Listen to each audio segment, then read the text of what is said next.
Look at you giving credit where credit's due. What do you mean? Dr. Freeze. Well, I didn't go to 6 years of frozen medical school.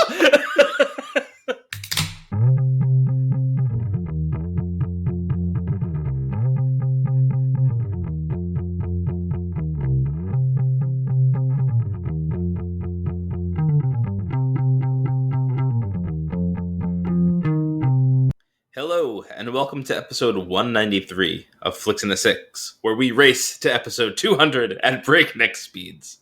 I'm one of your hosts, Anthony Costanzo. With me forever and always, the man, the myth, the scallywag, Alessandro Balsi. Say hello, Al. Oklahoma. Why are you so prepared? This is what happens when we take off for 3 weeks. Is I start getting antsy, and then I start getting creative. Sometimes it's a win, sometimes it's not. It's one of the few times that I really wish that this was a video podcast. Ridiculous. I kind of wish that you dented the pot too, the way that he did. That was pretty impressive. I was trying to balance the obnoxiousness and the obviousness of the sound alongside with not setting off my dogs, and somehow I managed to hit that 10 out of 10. Well done. On this week's episode, Rome is boring, Star Wars Day / Obi-Wan, Spirit Halloween, I got myself. The DC Overhaul, Avatar, The Way of Water, and Dolly Parton, Way of Water. No. All before Dolly Parton, Taco Bell. Yes. I have no idea what any of these mean. That's not true. I know about the Star Wars one. Mission accomplished. All before diving into our flick of the week, Dirty Rotten Scoundrels. But first, Al, pork chops, apples. Why is this a combo? I don't know, but it has been for a long time. What's the deal with that, though? Like, I just had pork chops with some sort of apple ginger compote. Mm-hmm, yeah, that sounds right.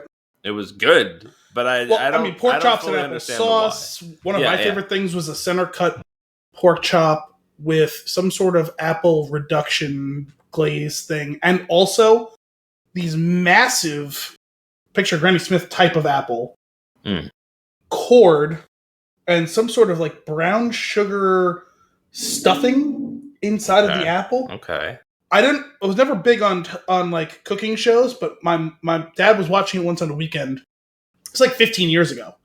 And, I like came downstairs. It was like a Saturday morning, came down, breakfast, whatever. And I'm like, that looks fucking amazing. It was like Tyler Florence or something like that. And I was like, Mom, you have to literally find this recipe and make it. And it was a lot of work. She only made it one time, but it was phenomenal. Okay. So what you've answered for me is that here are some other recipes with pork and apples, but why is like where did I don't think they particular. I mean, it's fine. It tastes good. I'm not a huge fan of a warm apple unless it's in a hot apple pie. Mm-hmm. That's pretty much or apple crisp. I think I'm more of an apple crisp guy. Both are great, although I prefer apple pie. I don't know. The warm apples in my dinner is weird. And yeah, I don't know. I don't know why it's a thing. I mean, the acidity of apples helps the digestion of fat meat. But that's a generic thing. It doesn't explain why specifically one would pair it with pork. And considering pork chops are as lean a pork as you're going to get, actually most pork chops end up coming out rather dry because of their lack of fat. There must be something specific to the sweet and savory of those combination. What is the origin of... I'm Googling it now. What is the origin of pork chops and applesauce? In episode number 55 of The Brady Bunch, titled The Personality Kid, that aired in 1971, the phrase pork chops and applesauce is stated by Peter Brady. That's it. No, that's not correct. That's it. That's exactly why. My other thought would be harkening back to the whole Brady Bunch thing. I have to imagine... I opened up my fridge before looking at the beers and saw Splice and said it out loud. I have to imagine there is something also to like in the 1950s, like the most ultra of white bread Americans, when you were eating the plainest, waspiest, least spiciest of meals. When you dry the shit out of your pork chops, you need to do something to freshen it up, and you dip it in some applesauce to get some hydration up in that bitch. Okay. And listen, white people, this is not meant to be an attack against you. We're both white, but we're also Italian, so we know what spice in cooking and flavoring is. So this is true. Join the 21st century. You know what though? I'm not getting a clear-cut answer as to why it started. I just gave you what feels like a pretty feasible answer. I feel like you pulled that out of your ass, like straight up, like within this minute. No, I just know that I've eaten dry pork chops, and so the applesauce was a blessing in that. Here's a question. I too have eaten dry pork chops. That's not the question. The question is why on so many occasions have I had a dry pork chop when I just threw this dinner together without just following a quick recipe and just threw them on the pan for like, I don't know, 8 minutes, and they were the juiciest pork chops I've ever eaten. Because if you pan fry or sear pork chops, it's going to stay better hydrated than baking it. Well, okay, so why are we baking them? Because it's more convenient and easy. Is it? I didn't really do anything. I put them on the pan. Well, you surely flipped them.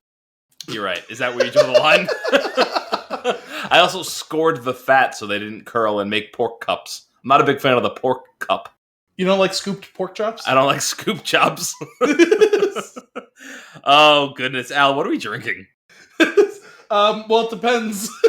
You might be drinking ice cold Z4, or you might be drinking extremely warm Industrial Arts Impact Wrench, or if you're hopefully like Anthony drinking ice cold Industrial Arts Impact Wrench, which is what it is that we will be drinking henceforth. I feel like it's not as cold as it should be, considering it's been in the fridge for God knows how long. Well, certainly there's got to be a point of diminishing returns where it doesn't continue to get colder. It actually heats up. Well, it's too near the coil, maybe? I don't know. It's possible. So Industrial Arts Impact Wrench, it's a hazy triple India Pale Ale with notes of dank and dense jungle. No! Those are not flavors. It's 10%. No, it didn't say flavors, it said notes of. Sorry. It can smell like dank and dense jungle. Are you saying dank and dense or dank condensed? The former. Oh, okay. 10% alcohol by volume. It's 1 pint, which we love. And pints. For more info, go to industrialartsbrewing.com. Al. What? Packaged on. This one was not old when I bought it. This was packaged on April 12th, 2021. You remember that 4-month hiatus we took for your baby? So I bought this in July. That 4-month hiatus happened in okay. You bought it, but still, you bought it late. You bought it after it was packaged. Well, did you want me to buy it on 4/13? It did. I do. I want it straight from the source. My point is, I bought it in July. Straight from the wrench's mouth. I didn't see you until September. That's and then fair. We didn't start recording again until December. All right.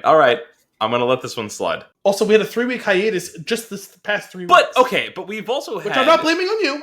I said way more recent beers. We should probably start going... Actually, you know what? Maybe we should drink the most recent ones now while they're fresh. Last in, first out? I think so. Well, I tried to, but you said none of them were in your fridge. Well, now some of them are. We're gonna go LIFO on these bitches. Somewhere an accountant is furious at his desk. Everybody listening, just stop. Stop. You're not allowed to mix LIFO with FIFO. One or the other. Oh man, this looks really nice though. Is it a hazy triple India Pale Ale? I can't tell. It is a colored frosted mug, so definitely hazy AF. I can tell it's hazy. Man, does it smell like jungle? It does smell like a condensed jungle. Are there bits of real jungle floating in there? Yes. 10%. Get down. All right. Cheers, sir. I have no glass. Sorry. I realized you already took a sip of it. Hey, I was right. It is basically lukewarm now. Oh hell yeah! This is like how it would be served at a British pub. This is probably 50 degrees. This is wonderful. Speaking of 50 degrees, it's pretty damn good.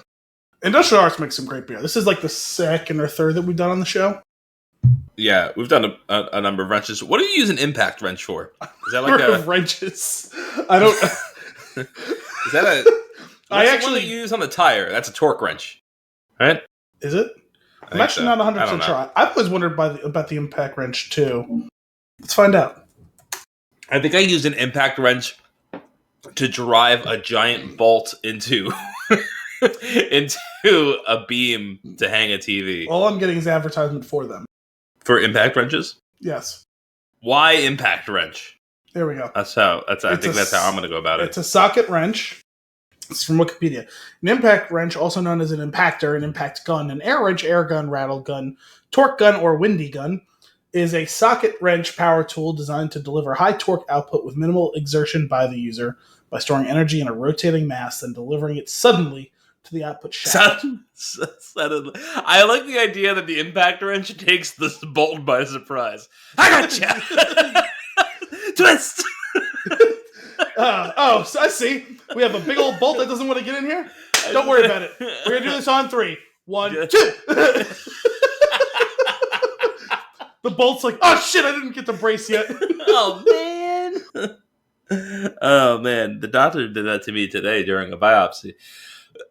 I'm sorry, what now? She did. She went 1, 2, and before she said 3, she's like, "We're done." Is everything all right? What are we getting? Oh yeah, I went did the old get a screening from a dermatologist. Okay, and she's like, "Is there a mole? You ever noticed that mole?" And I went, "Yep." No. She's like, "I'm gonna take a piece of that." So you got the biopsy? I got the biopsy. But she was like, "Do you feel that?" I was like, "What?" She goes, "Perfect." So it was good. It was a. It's all right. I've heard sometimes those samplings can be dreadful, and I've heard sometimes you didn't even realize it happened, which is. What I will say, before I was like, my chest is itchy, and I went to scratch it, and I was like, nope, that's a Band-Aid over a piece of me that was removed earlier today, and now it hurts. But this impact wrench, I'm going Trace Thuckles. What do you think would be more catching you by surprise more? This impact wrench, an impact wrench, or me screaming Oklahoma while banging pots and pans? I think an impact wrench. Okay, fair enough. Specifically because it's designed to take you by surprise. Whereas I as fun as it is, I do expect chaos from you. I was going to say, I too am designed for catching you by surprise and chaos. But this didn't take me by surprise at all on account of their beers are really good. Yes, I'm glad that this maintained the banner and upheld it. Fantastic beer. I will concur on 3 Thuckles. There's a green one. Honest to God, wait, hang it. No, you know what? 4 Thuckles. I'm doing it. Oh shit! I'm gonna do it. We don't do it very often. I'm gonna do it. 4 Thuckles. You're going 4 Thuckles. Yes. It's the mythical 4th Thuckle. Respect. This is damn good. It's a damn good beer. That just reminded me of that scene in Forgetting Sarah Marshall, where he walks away from the bar, off to find the mythical glitter. I was in a similar vein. I was actually going with the Family Guy, the mythical 4th hole. Oh man, yeah. Okay, 4 Thuckles. Good on you. Good on you. I would probably go for it. I don't usually care for beers that are such high alcohol content. Like, I can taste a little bit of the booziness. I can taste it. I didn't it's notice not strong. Which is surprising considering mine is significantly warmer than yours. I know it's there, though, you know? It reminds me of like a time where I got messed up because the beer was too high. Golden Monkey? That's probably what it is. No, 3 Philosophers, actually. Oh, okay. That'll do it, too. That'll. So this impact wrench then firmly third least surprising of all of the surprises, because you know it's there, you know it's coming for you. Yeah, interesting. This alcohol will not catch you by surprise. It's not. I know it's there. I see you. It's like one of those. God damn it! Why? I have one job during the show, and that is to keep track of when we transition segments, and I somehow forgot the first segment. To be fair, though, it is the easiest one for you to figure out afterwards. Yes, that's true. That's true. At least we got the start time, so it's sometime between 7 and 22 minutes. Anthony, you sound rusty. Let's transition to news, 14. Notes, nuggets, etc., so on. Sounds good. Oh, before we do that, the other day, I was talking to a buddy of mine, at work, and we were mid-conversation about, we were discussing subscription services and how much, and I was letting him know like how you feel about it and like the subscription bubble that you referenced. And he goes, that reminds me, I need to cancel my underwear subscription. And he goes, I really wish that was a joke. And I just couldn't help it. Just thinking about like, your Disney Plus, $8, your HBO Max, 16, your undies, I don't know, 25. What is an underwear subscription? How much does that cost you? I don't know. This is like the reverse of, I know I haven't listened in like probably a month, but I know on fairly recent Armchair, Dax was, they've had MeUndies as one of their like major sponsors for a while, and he was talking about how he loved MeUndies so much that he just wants like new pairs all the time, and he wanted to create a secondary market in which he could then resell lightly used underwear. No. Please do not do any research on that because I'm fairly certain that market exists. He didn't mean it in the way that like when people buy like doesn't matter celebrities underwears. Doesn't matter because that is super creepy. You're right. I just don't understand the appeal there. But I actually set a calendar reminder for me to cancel my Apple TV Plus free trial. That was 3 months plus 1 week. I still have. You don't remember that? It's still good. That caught me by surprise more than the impact range. Well, that's why I said it, because it's still like fascinating to me. The joke's on me because inevitably Apple is going to end up buying the NFL Sunday ticket rights, and I'm just going to end up back on the Apple train. But at least I'll feel like it's been worth the expenditure at that point. Cheapest of the subscription services. And I have enjoyed it. I have not had a chance to sample it in the last couple of weeks because I have so many shows that I am barely keeping my head above water. In fact, you could argue that I've been dragged below the water. But I really want to get to Severance before this this free trial ends. So. More on that when we get to what we're watching. Fantastic. But of your subscription services, do you find one that you think is just the best subscription? Like a subscription that you will not be canceling? Well, I have one that's twofold because A, the quality is so high, and B, technically I don't pay for it, and it's HBO Max. It is the best streamer. It's not close. Okay, so you went streaming. My top subscription service. Oh, sorry. I thought that's what we were talking about. No, my toothbrush. It's the Quip, the $5 that like comes out every cup, however long it is, and I get another toothbrush head and a battery to replace it. It's great. It's always high functioning. My toothbrush is fantastic. I love it. I know, we're not sponsored by anything, but I would advertise Quip.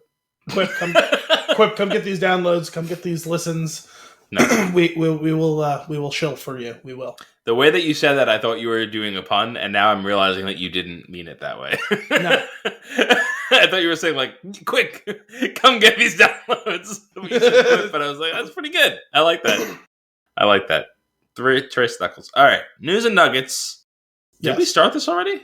No, not yet. I put a timestamp down for it. Well, I called for the ball and you didn't pass. Sorry, I'm going to leave the OG timestamp in because people need to know about this. All right, they need news to know and nuggets. And your I'm gonna. I'll give you another. So I feel like having an underwear subscription is a very 2022 sentence, right? Yes. Do you know what I did earlier today? What? I charged my coffee mug. On to news and nuggets. That's like 2017. It's great though. I have one of those Ember mugs. It is fantastic to always have hot coffee. I have a Yeti tumbler, and I too also always have. No. Because that has NASA insulation. No, listen. That coffee temperature is going to fluctuate.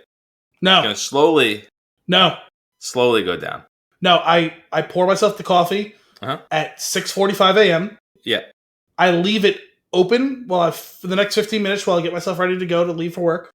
I put the lid on, leave the lid open. Sure. It's scalding hot. Go to work. Start drinking at 8:30 in the morning.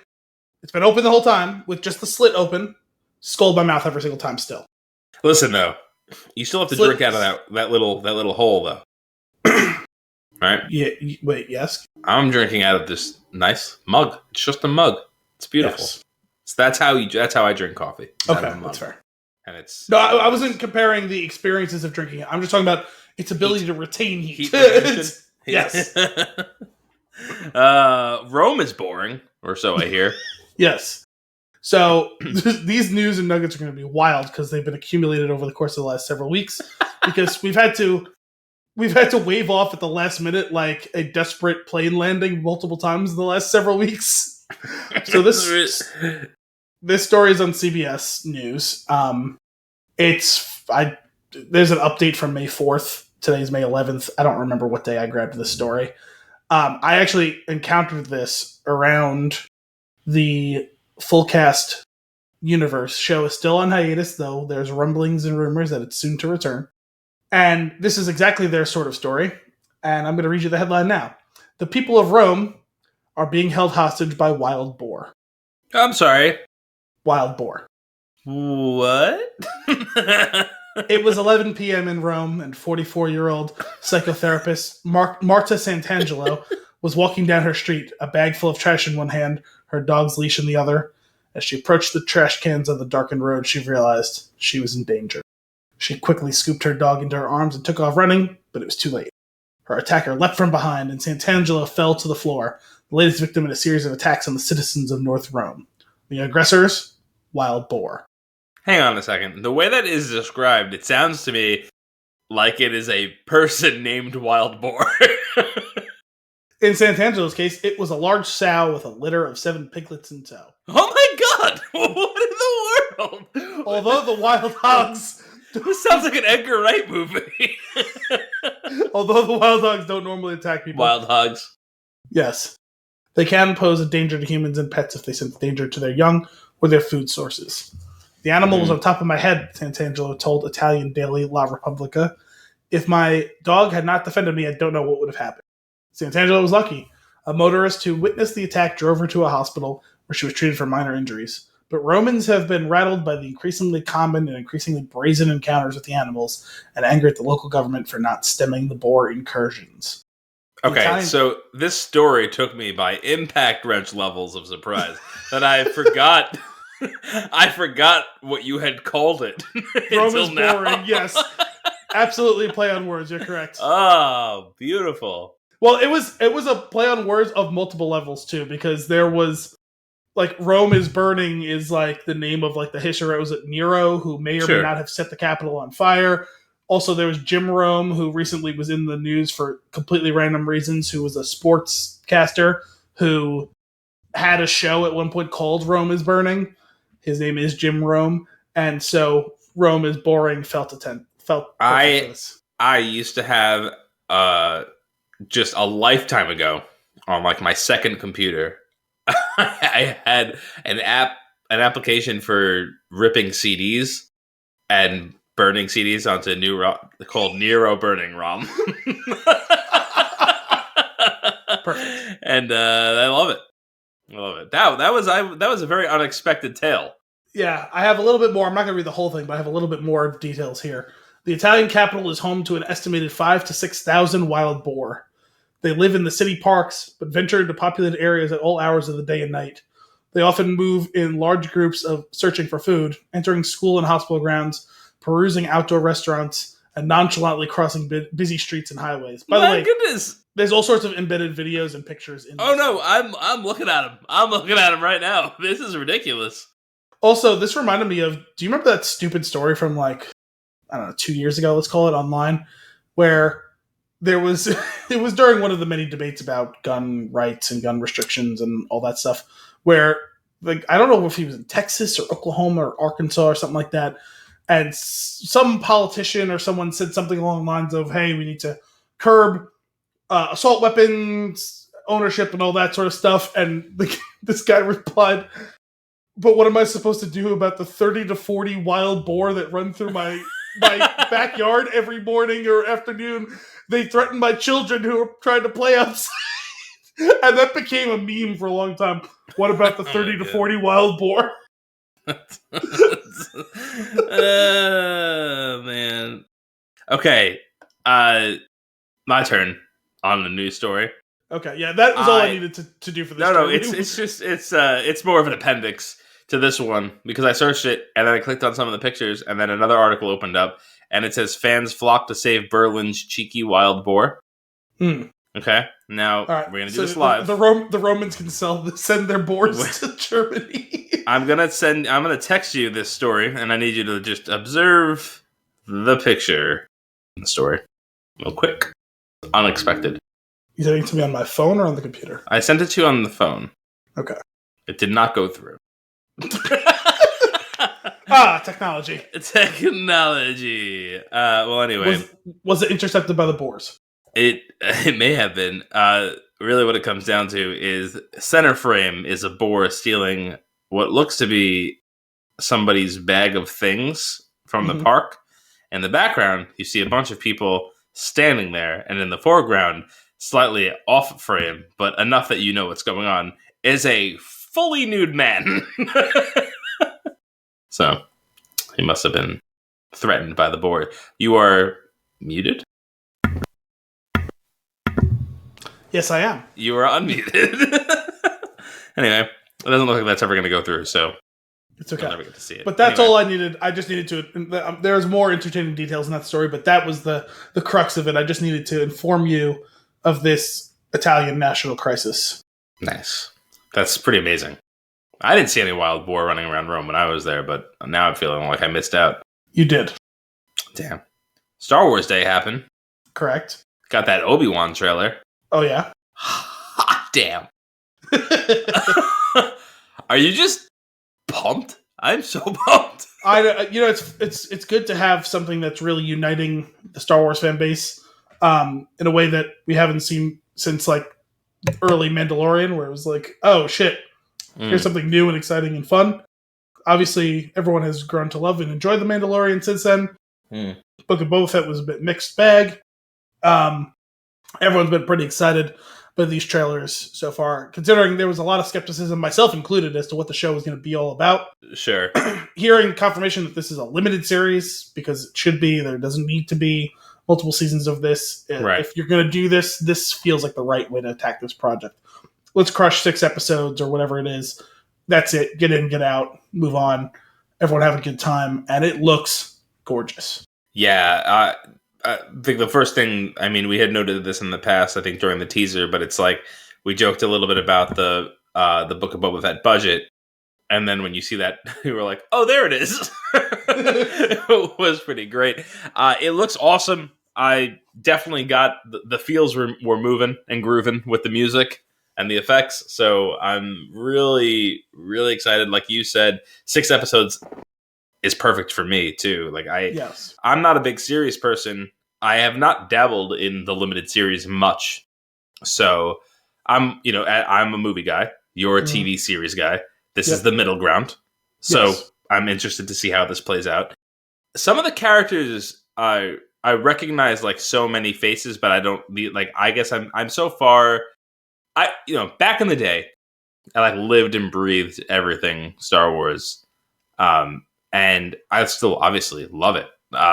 It's very near and dear to my heart, but I know that I don't know all of the Star Wars things anymore. But now I'm seeing all of these faces and characters that I'm like, I feel like I know this character, but I don't know who it is or why I know the person. Okay, is there any specific examples of that? The Inquisitors. Yes, I assume they were Inquisitors. They are. They all looked familiar to me. So I think that, well, for one, the Grand Inquisitor is a returning character from the canon, played by a new actor. In Star Wars Rebels, the Grand Inquisitor was voiced by Jason Isaac, and in this case, he's being portrayed by Rupert Friend, but same character from that show. The other 2 Inquisitors that we've seen, though, I believe, are heretofore unrevealed. We'll call them siblings because that's what they're all referred to as, like the second sister and the third brother, etc., so on. I forget which one the names of these 2 ones are, but I believe that they are ones that we have not actually seen yet in canon. Okay, and none of them were from Fallen Order? No, that was with the 9th and the whatever. I forget what numbers they were. And and obviously spoiler alert for Jedi Fallen Order, 1.5 of them died because technically one of them we're not 100% sure died, so they more than likely did. The other one for sure died because you don't typically walk away from Darth Vader executing you. And some other ones died during the run of Rebels as well. But I think there are at least 9 of them, not including the Grand Inquisitor. I think like up to the number 9 has been named to this point. Okay. And I think we have seen a confirmed 5 of those 9 to this point or something like that. Okay. And so I don't know if this makes it 7 of 9 or something like that. My math may be slightly askew there, but I don't believe we've ever seen confirmed all 9. Gotcha. Cool. Well, I'm super pumped. I'm really looking forward to it. My favorite part of that trailer was that sick burn by Uncle Owen. What was it? When Obi-Wan's telling him, like, oh, he needs to be trained. And he goes, oh yeah, that was good. Yeah. Oh, just like his father? And I was like, ooh! That was good. That was good. Sick burn. Indeed. Like his father. Like his father, yes! Full circle, guys. Bringing it full circle. Star Wars Day was cool. It was literally a week ago.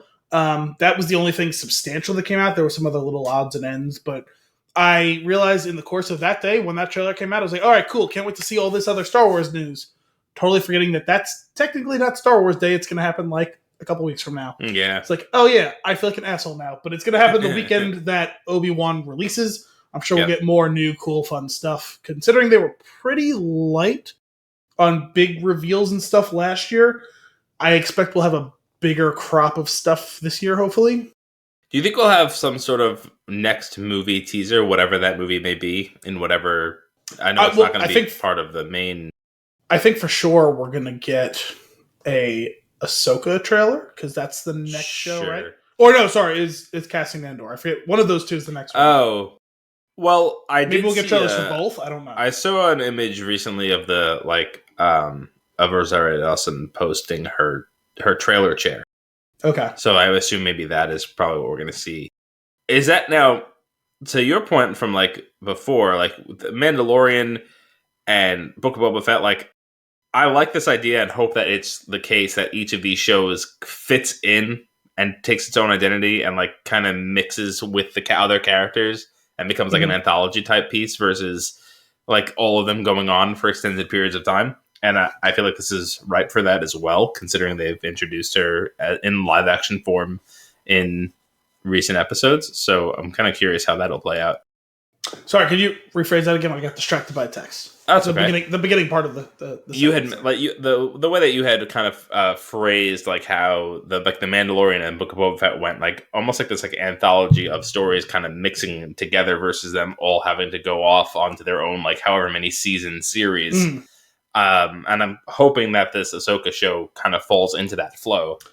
I expect, if not entire season, portions of this are going to be even more interwoven than the Marvel shows have been. I think that they've got a proof of concept as to how that can kind of sort of work, but I think that they're building this to be even more synergistic than that when you consider what we've seen from Book of Boba Fett already, where the parent show hijacked the second half of that season, essentially. And I don't think it'll necessarily be that dramatic, but I think we'll still see some of those elements going forward. Yeah. I do think that there is definitely room for the Ahsoka show to blaze new trails because, and this is something I was talking about the other day with my brother and my brother's sister's cousin's former roommate's friend, Brian. And I do think that there's still right opportunity here to fill in that 30-year gap between episodes 6 and 7. And this obviously taking place in the roughly 5-ish years after episode 6 is still early in that inception. And I do think that show actually may well seek to leave the Mandalorian stuff behind for a while. I think early on you could possibly see some more overlap there. Sure. But I think it's going to leave that behind for a while as it pursues a new pathway into that corner of the galaxy, which isn't to say that it'll go that way forever, because I imagine that it'll hew back to... I guess my hope is that I don't think they're going to do the quote unquote Thrawn trilogy, which was actually a clue on Star Wars today.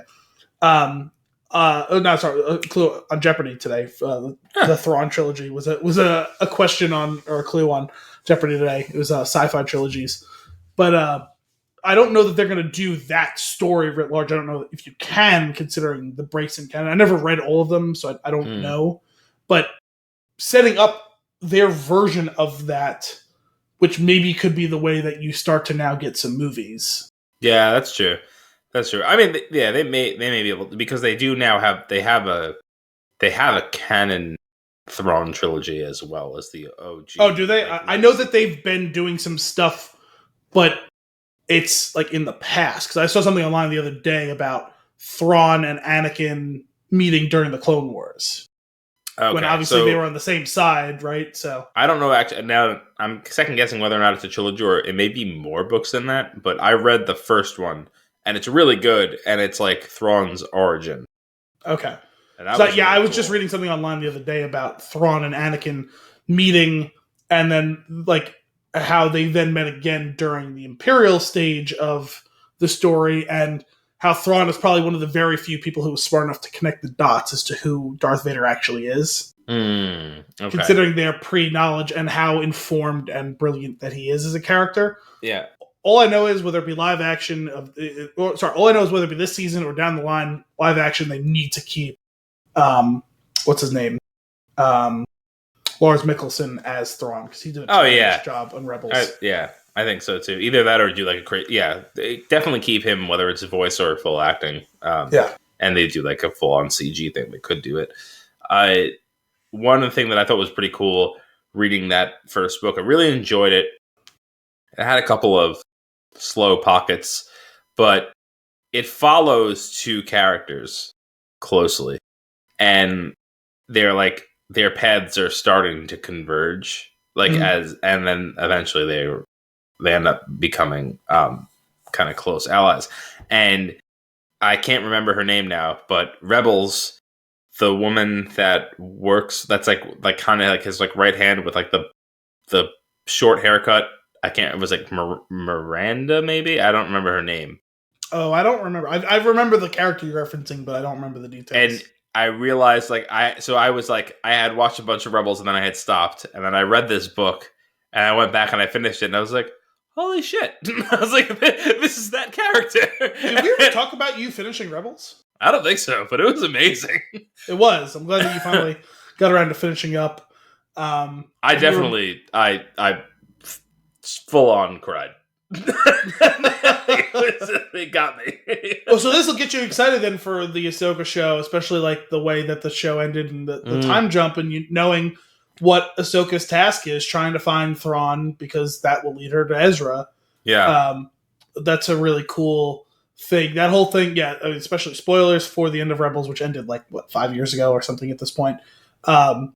When, Kanan dies earlier in the season, and then having the time jump and seeing, what was the name of Hera? Hera having the child, who's clearly Kanan's child, and it seems like I don't know if it's half human, half Twi'lek, which I didn't know was a thing that could be possible, but it was adorable, and it was like, oh man, that was definitely emotional.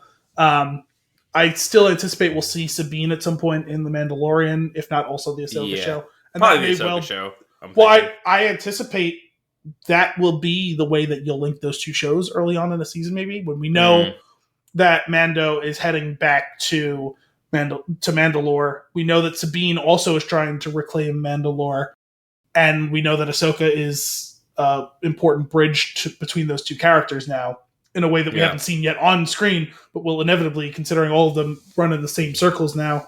It would be cool to get an on-screen live-action Sabine and to see how that story continues on as well. That show was great. It was a tremendous ending. If you remember correctly, when I was talking in the when that final season was coming up, Amin and Freddie Prinze, Amin taunting him, saying, "So when does Kanan die? When does Kanan die?" Yeah, and he finally did. There is something about him about it, knowing that character is going to die. it almost like it makes the performance and like the writing of the character so great because like you know that he's marching towards something, and like in watching it, you could almost see the character knows it, like that he's fully, not almost. I mean, considering his connection to the Force as he reclaimed his stature as a Jedi and had been willing to do. He's a character who repeatedly sacrificed because it was the only way he felt he could wash the guilt clean from having survived the purge and not doing anything about it at the time.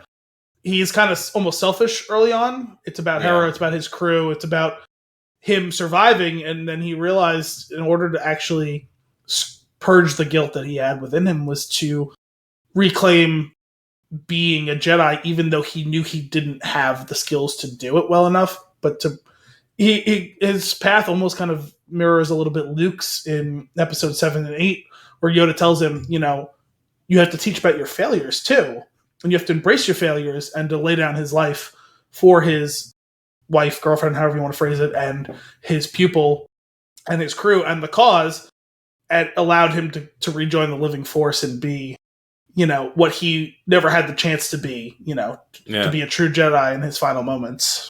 It was so good. It was so good. Al, what is the deal with Spirit Halloween? And why is it on my news and notes? This is going to make you mad. News and nuggets? News and nuggets. I can't even get our segments right today. I'm out of control. It's okay. Like I said, we're a little rusty. So this is on Variety.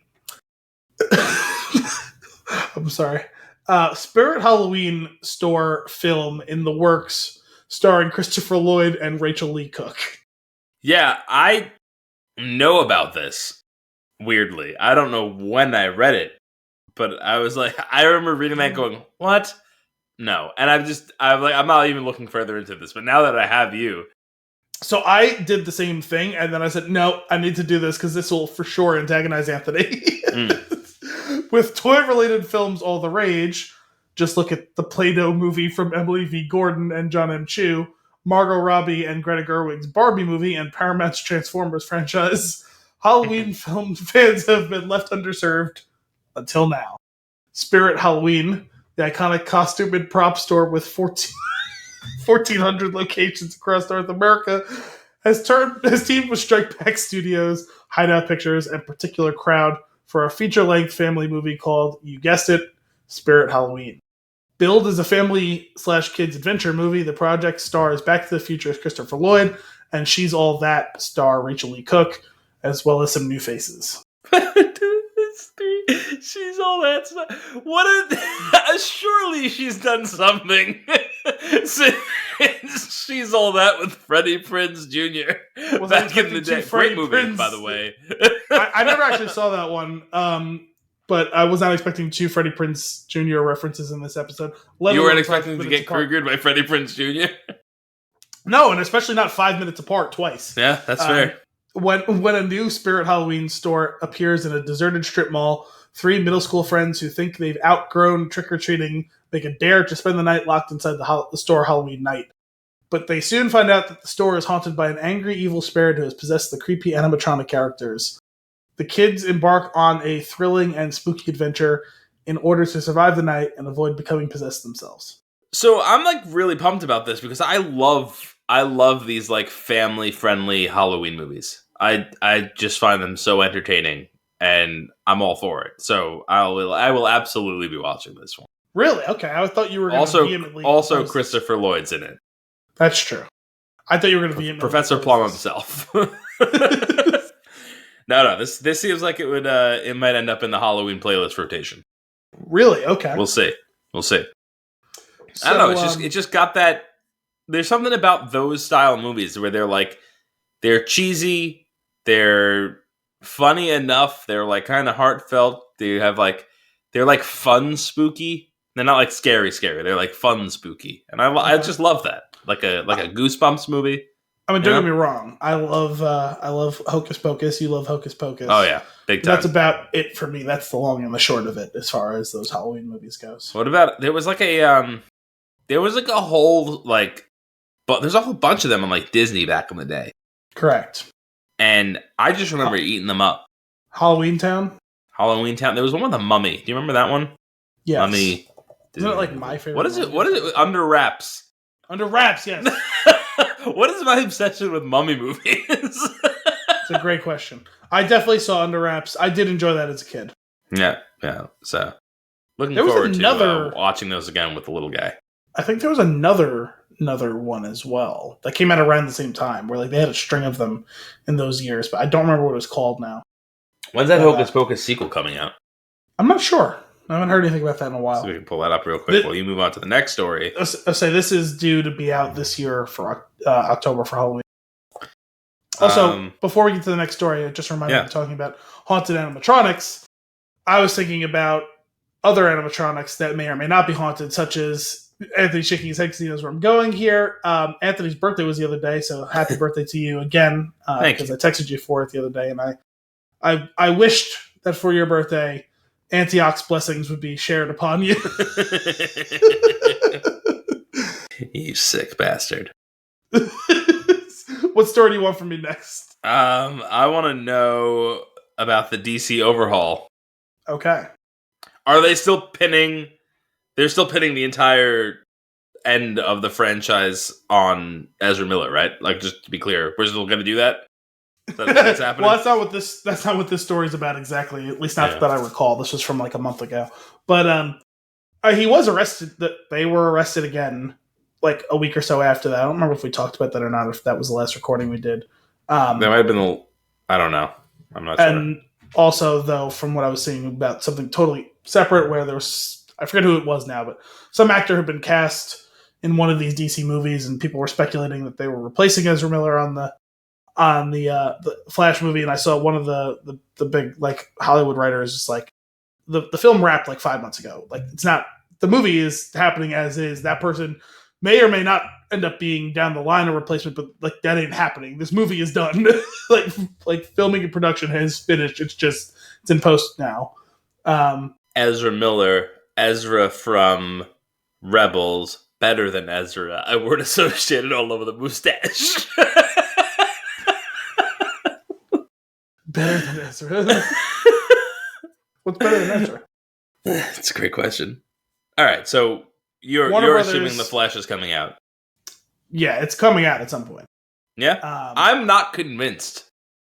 They've put so much money into it. And I know that's the sunk cost fallacy, but like... Yeah. They should stop, though. So, well, here you go. Warner Brothers Discovery exploring overhaul of DC Entertainment.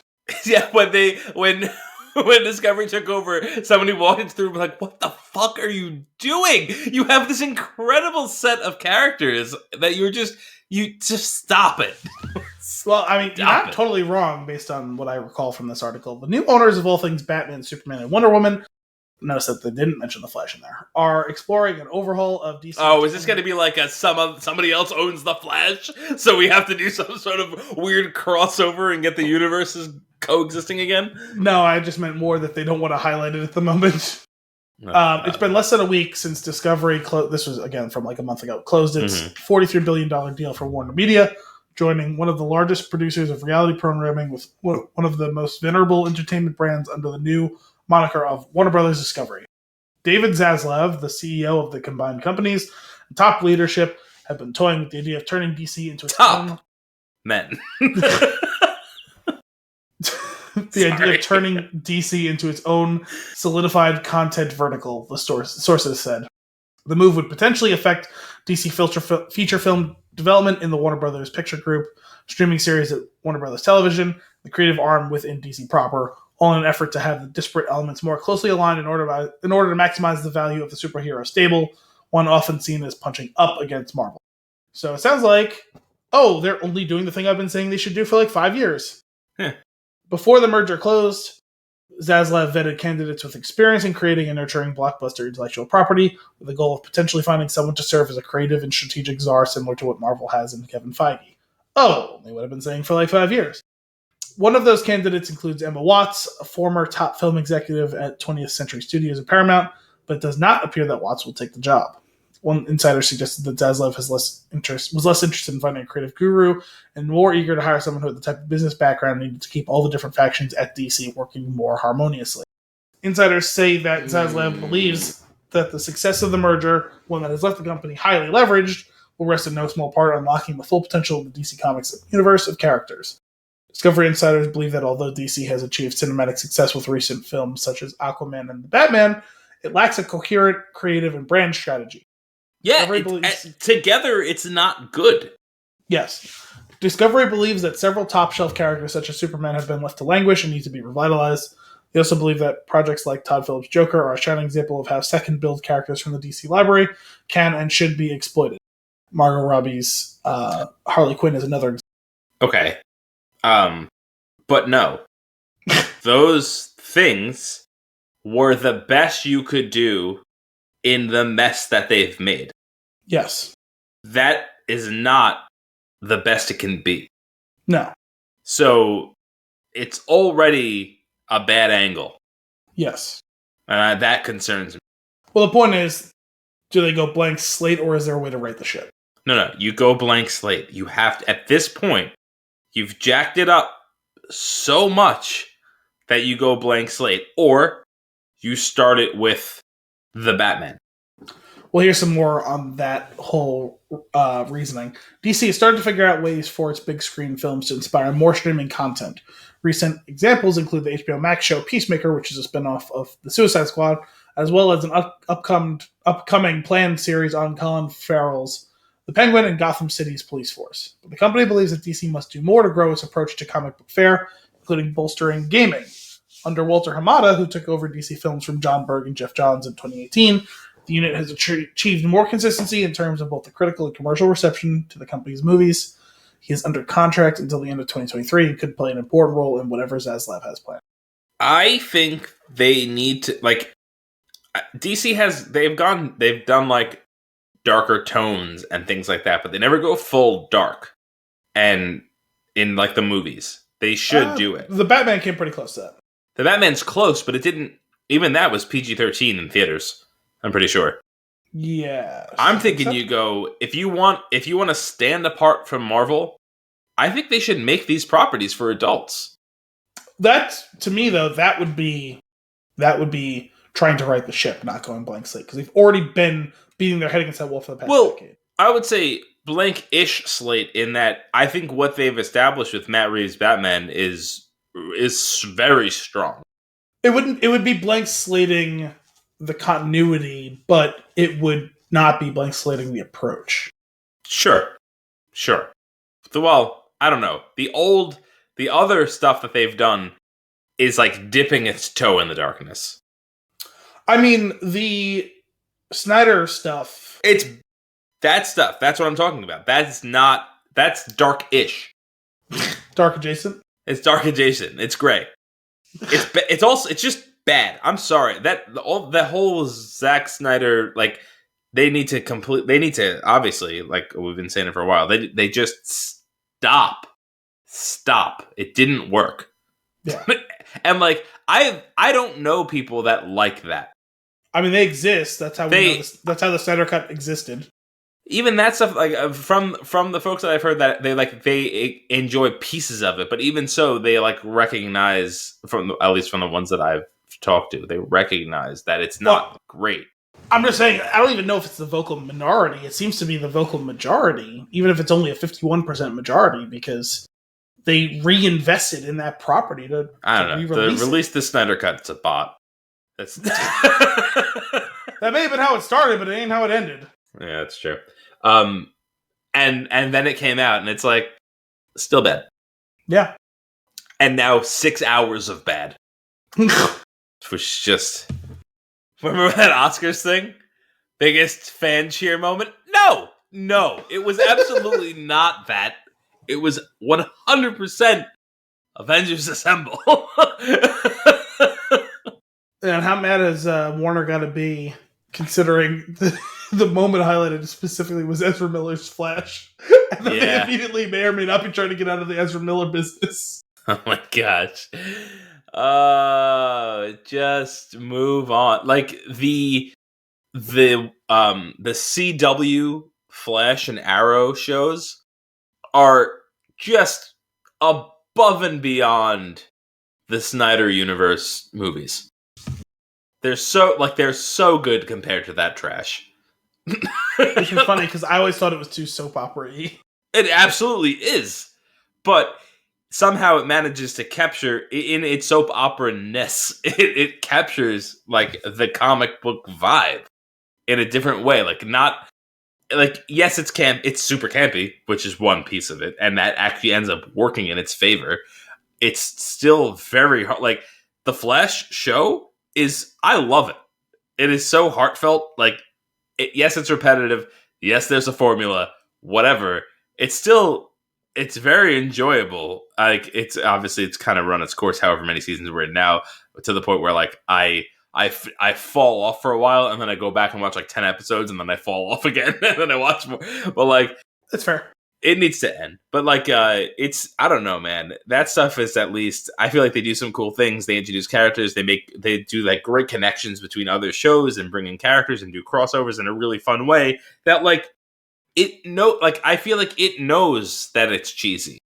Mm-hmm. And it leans into it. Whereas there's definitely something to be said for leaning into that. The other, like the Snyder stuff, like it takes itself so seriously that like we're doing something amazing, and it's like, no, you're not. Like it's not.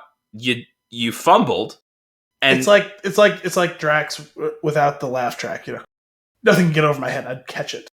Like, yeah, but it like actually believes that. Yeah, exactly. And it's just, I hope they do something good with these incredible properties that they have, because they're squandering it right now. And honestly, like as much as you're going to be taking it on the chin, like blank slating it is the only way they're ever going to get it right.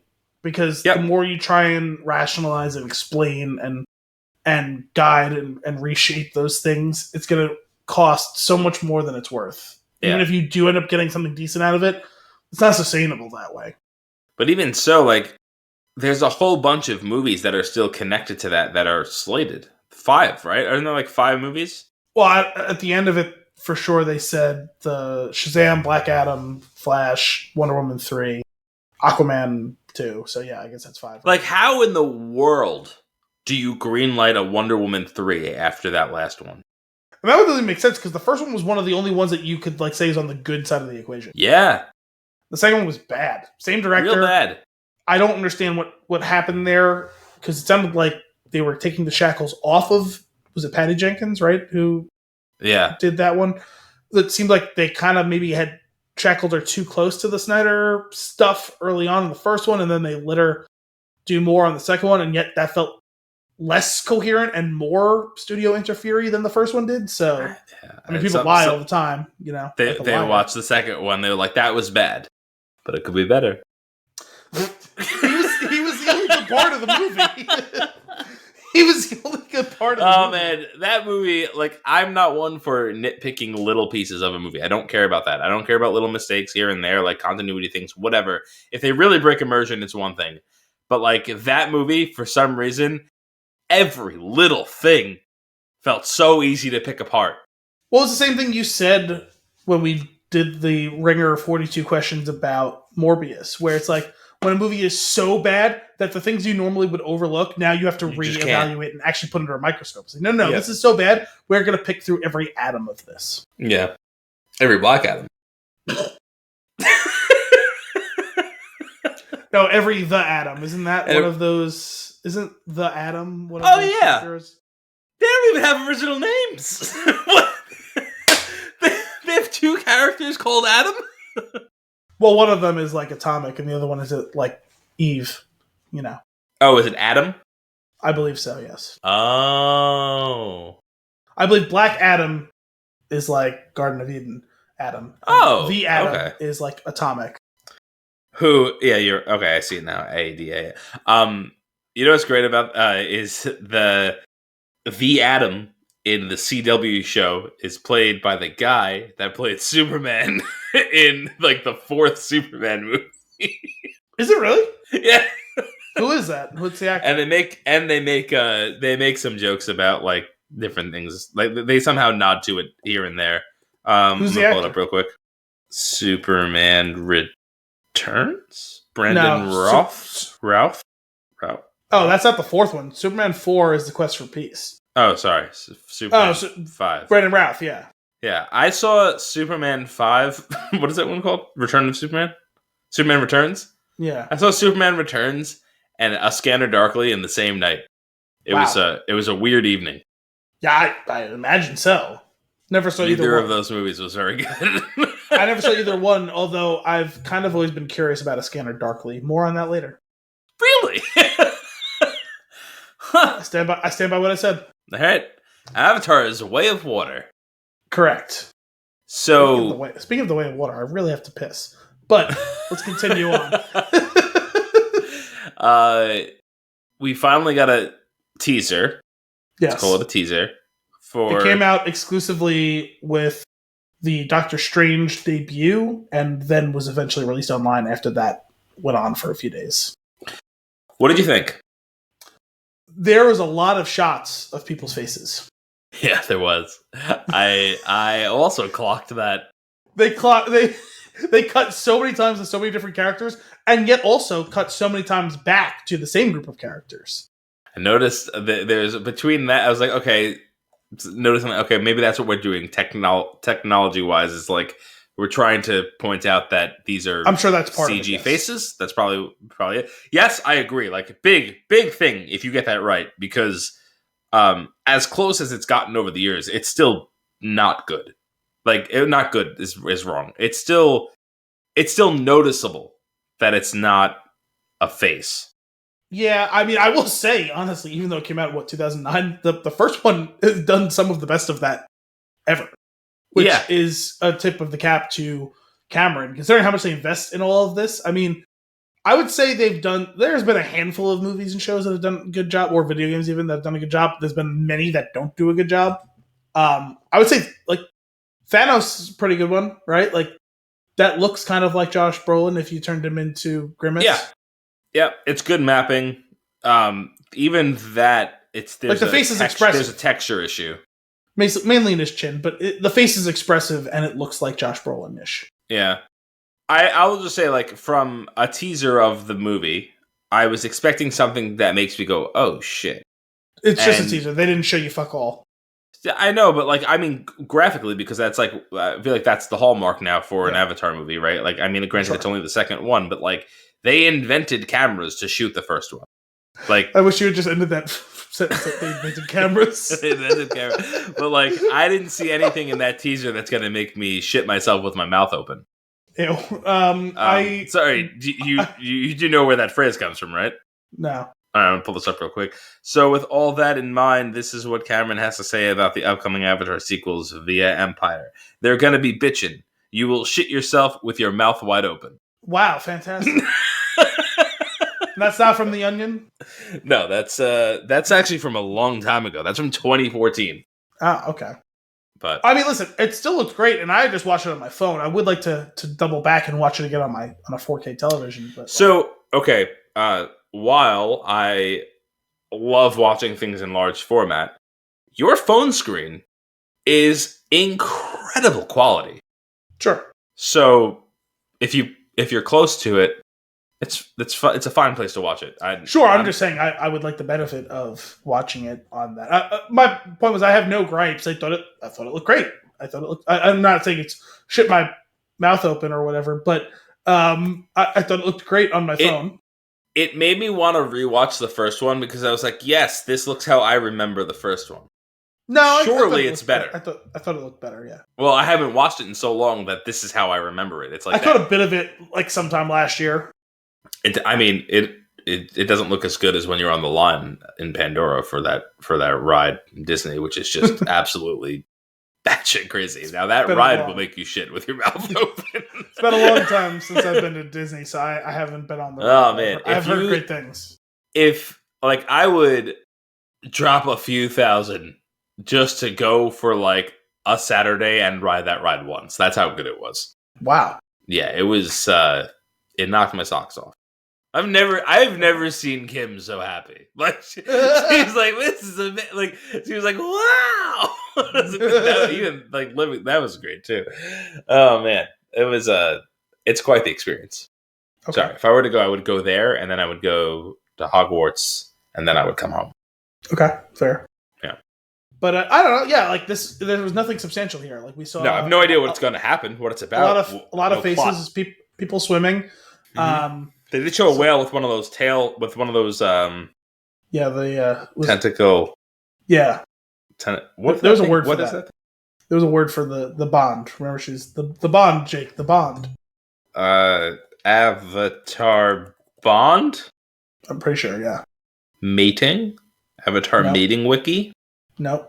Selu. That sounds closer to right. Yes. How do you do ts? Tse? Do you do ts? Or just depends. Is it a Russian czar or is Tsaheylu? I never realized is a Navi word meaning bond. It was Sahelu, wasn't it? Yeah. Sahelu? I never saw how it was spelled, but yeah, that was it. Okay. That works. I need to rewatch that movie. Man, the old one did look good. Yeah, it did. Yeah. Not much advancement there then. Are they doing 3D for this one? I hope not. I have no idea. Probably, but I have no idea. I do remember them making a big deal several weeks ago, a month ago, something like that, about the fact that this movie might be released in the most different types of formats ever, or something like that. Interesting. Between like IMAX and 3D and 2D and whatever the fuck. So 4D. No, I hate those 4D things. It's when the seats move, right? You get sprayed with water. Yeah, I always get nauseous during those. You get sprayed with water when they mate with their hair. I mean, like, they definitely played it pretty close to the vest. I'm sure we're going to see some cool shit. Yeah, that's true. There's got to be something. Now, is it going to justify an additional 3 sequels? Probably not, but we'll see some cool shit. I remember, it's so funny, because like, I am curious, like, is there any sort of big technological leap that was required to make the film? Because when I was in college, one of my classes was a computer graphics class. And it was basically the fundamentals of how like the graphics get on the screen, right? Mm-hmm. And the professor was awesome and he was really cool. And he was talking about how his son was working on some tech for a Cameron movie, which ended up I forget he had mentioned what the code name of it was. What that ended up being was the cameras that they used to shoot the 3D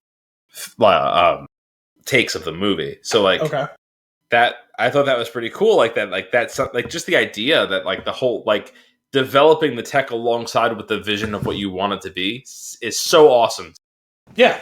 And I just would love to know if there's something along those lines going on here too. And if so, I'm sure what is that? I'm sure we'll hear a ton about it the next 6 months. I'm sure we won't stop hearing about it soon. But cool. Dolly Parton ate Taco Bell. Not exactly. No. Dolly Parton is a Taco Bell. No. Also, Dolly Parton owns Taco Bell? Probably not that, although closer, she's closer. So here's a headline from CNN. Dolly Parton and Doja Cat will star in a TikTok musical about Taco Bell's Mexican pizza. What?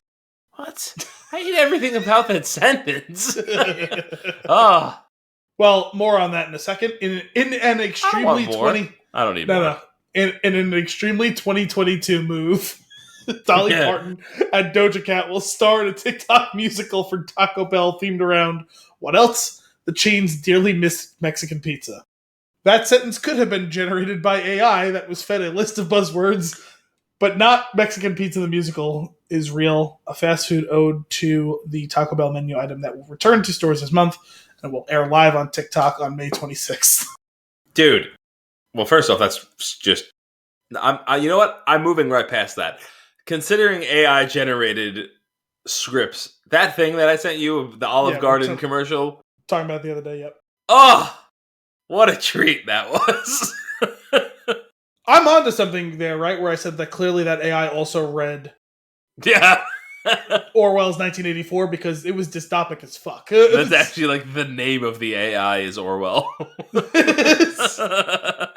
But man, there was one line in there that waitress brings unlimited stick. We see the unlimited stick. It is infinite. It is all. that was when I first started. I was like, yo, this is some of that fucking weird like the way that Orwell talks about like the way that like the government, like how Big Brother was like, you know, deployed some of these things and the ways that people had to react and respond to the things in order to stay in line and not get black bagged and all that shit. So For those listening, I sent Al. My sister sent me this thing on Instagram. I'm going to read it. We're going to read it. I have it right here. It's a repost of a repost, and it says, "I forced a bot to watch over 1,000 hours of Olive Garden commercials, and then asked it to write an Olive Garden commercial of its own." Wait, can we stop? The first page. Can we stop for a second, though? Forced a bot is my no. That's actually like fifth in line of the things I have a problem with in this. Can you believe that there exists at least 1,000 hours worth of Olive Garden commercials to be viewed by a bot? I mean, yeah, I'm kind of curious if it's that there's that many, or you kind of watch many of them in varying orders to start to, so that it can connect dots between. Shouldn't it need only one reading of each of them? Not necessarily.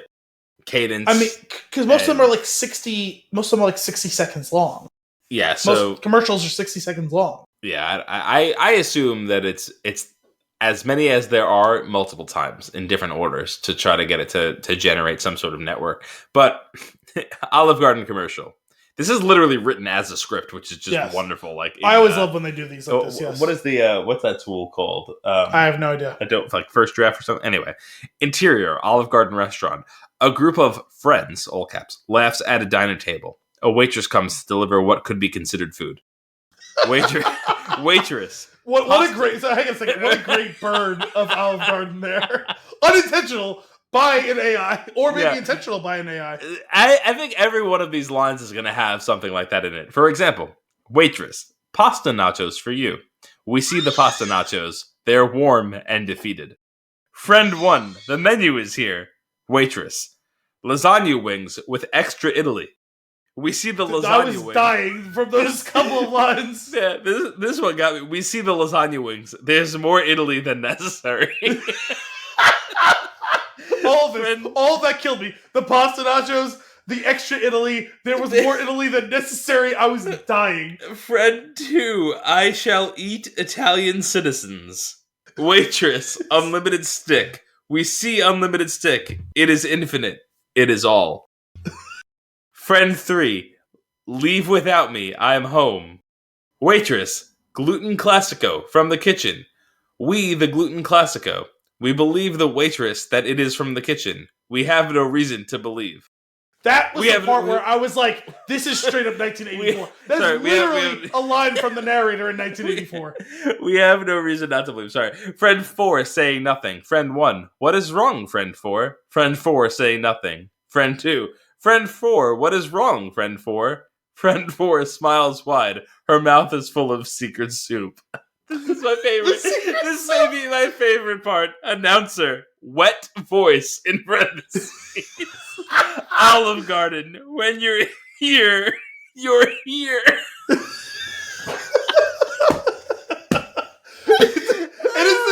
It is the most damning of all damning of faith praises. When you're here, you're here. Confirmed. Factual. When you're here, you're here.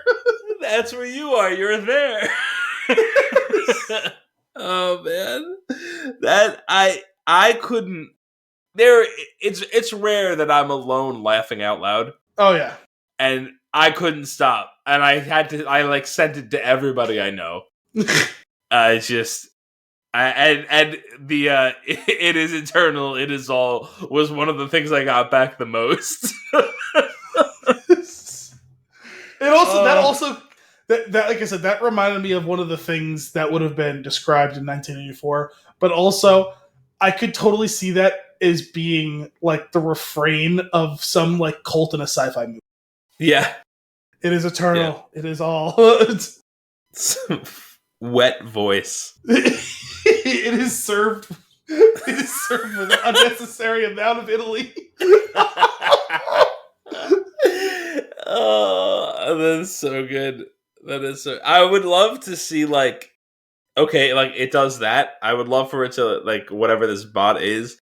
Okay, now 1,000 more hours, and like draft 2, and just to see like what changed. What? Yeah, like how it progresses over time. Oh man, when you're here, you're here. The Flix and a 6. When you're here, you're here. Oh man. All right. Sorry, I need to get back to this Mexican. Yeah, please. It all started when Doja Cat shared a quote contractual rap for the chain with a silly trumpeted beat and Taco Bell's titular chime about Mexican pizza, which was taken off of Taco Bell's menu in 2020. Quote, "I will end you if you ever dare to go discontinued," she rapped half-heartedly in her ironic jingle. "This ain't even Mexican food." This is honestly just as dystopic as that fucking script. TikTok comedian Victor Kunda took her jingle and ran with it, parodying what an intense rehearsal for a professional production of Mexican Pizza, the musical by Doja Cat, might look like. The resulting musical was inspired by both TikTok's Entertainment Weekly reported, and Kunda will appear along with other yet-to-be-named special guests. Penned by screenwriter Hannah Friedman with Abigail Barlow and Emily Baer, the duo who won a Grammy for their first TikTok production, the unofficial Bridgerton musical, the upcoming show's plot remains unknown. Barlow and Baer did tease a snippet of their score, though, with lyrics like, "You took a slice right out of my heart." We sat down and composed a musical for Mexican Pizza, debunking rumors that this digital performance was a joke, and every song is a banger if I do say so myself. Oh, God. Details on Parton's role in the musical are also scarce. A cameo, a leading role, the fairy Moss mother of Taco Bell's acolytes. Oh, come on. She announced her involvement with an Instagram post of a personal and confidential script. Over the last year, Taco Bell has tapped artists of the moment, Doja Cat, Lil Nas X, and now the eternally popular Parton, to hawk its Chalupa Supremes and cheesy gordita crunches to the youths.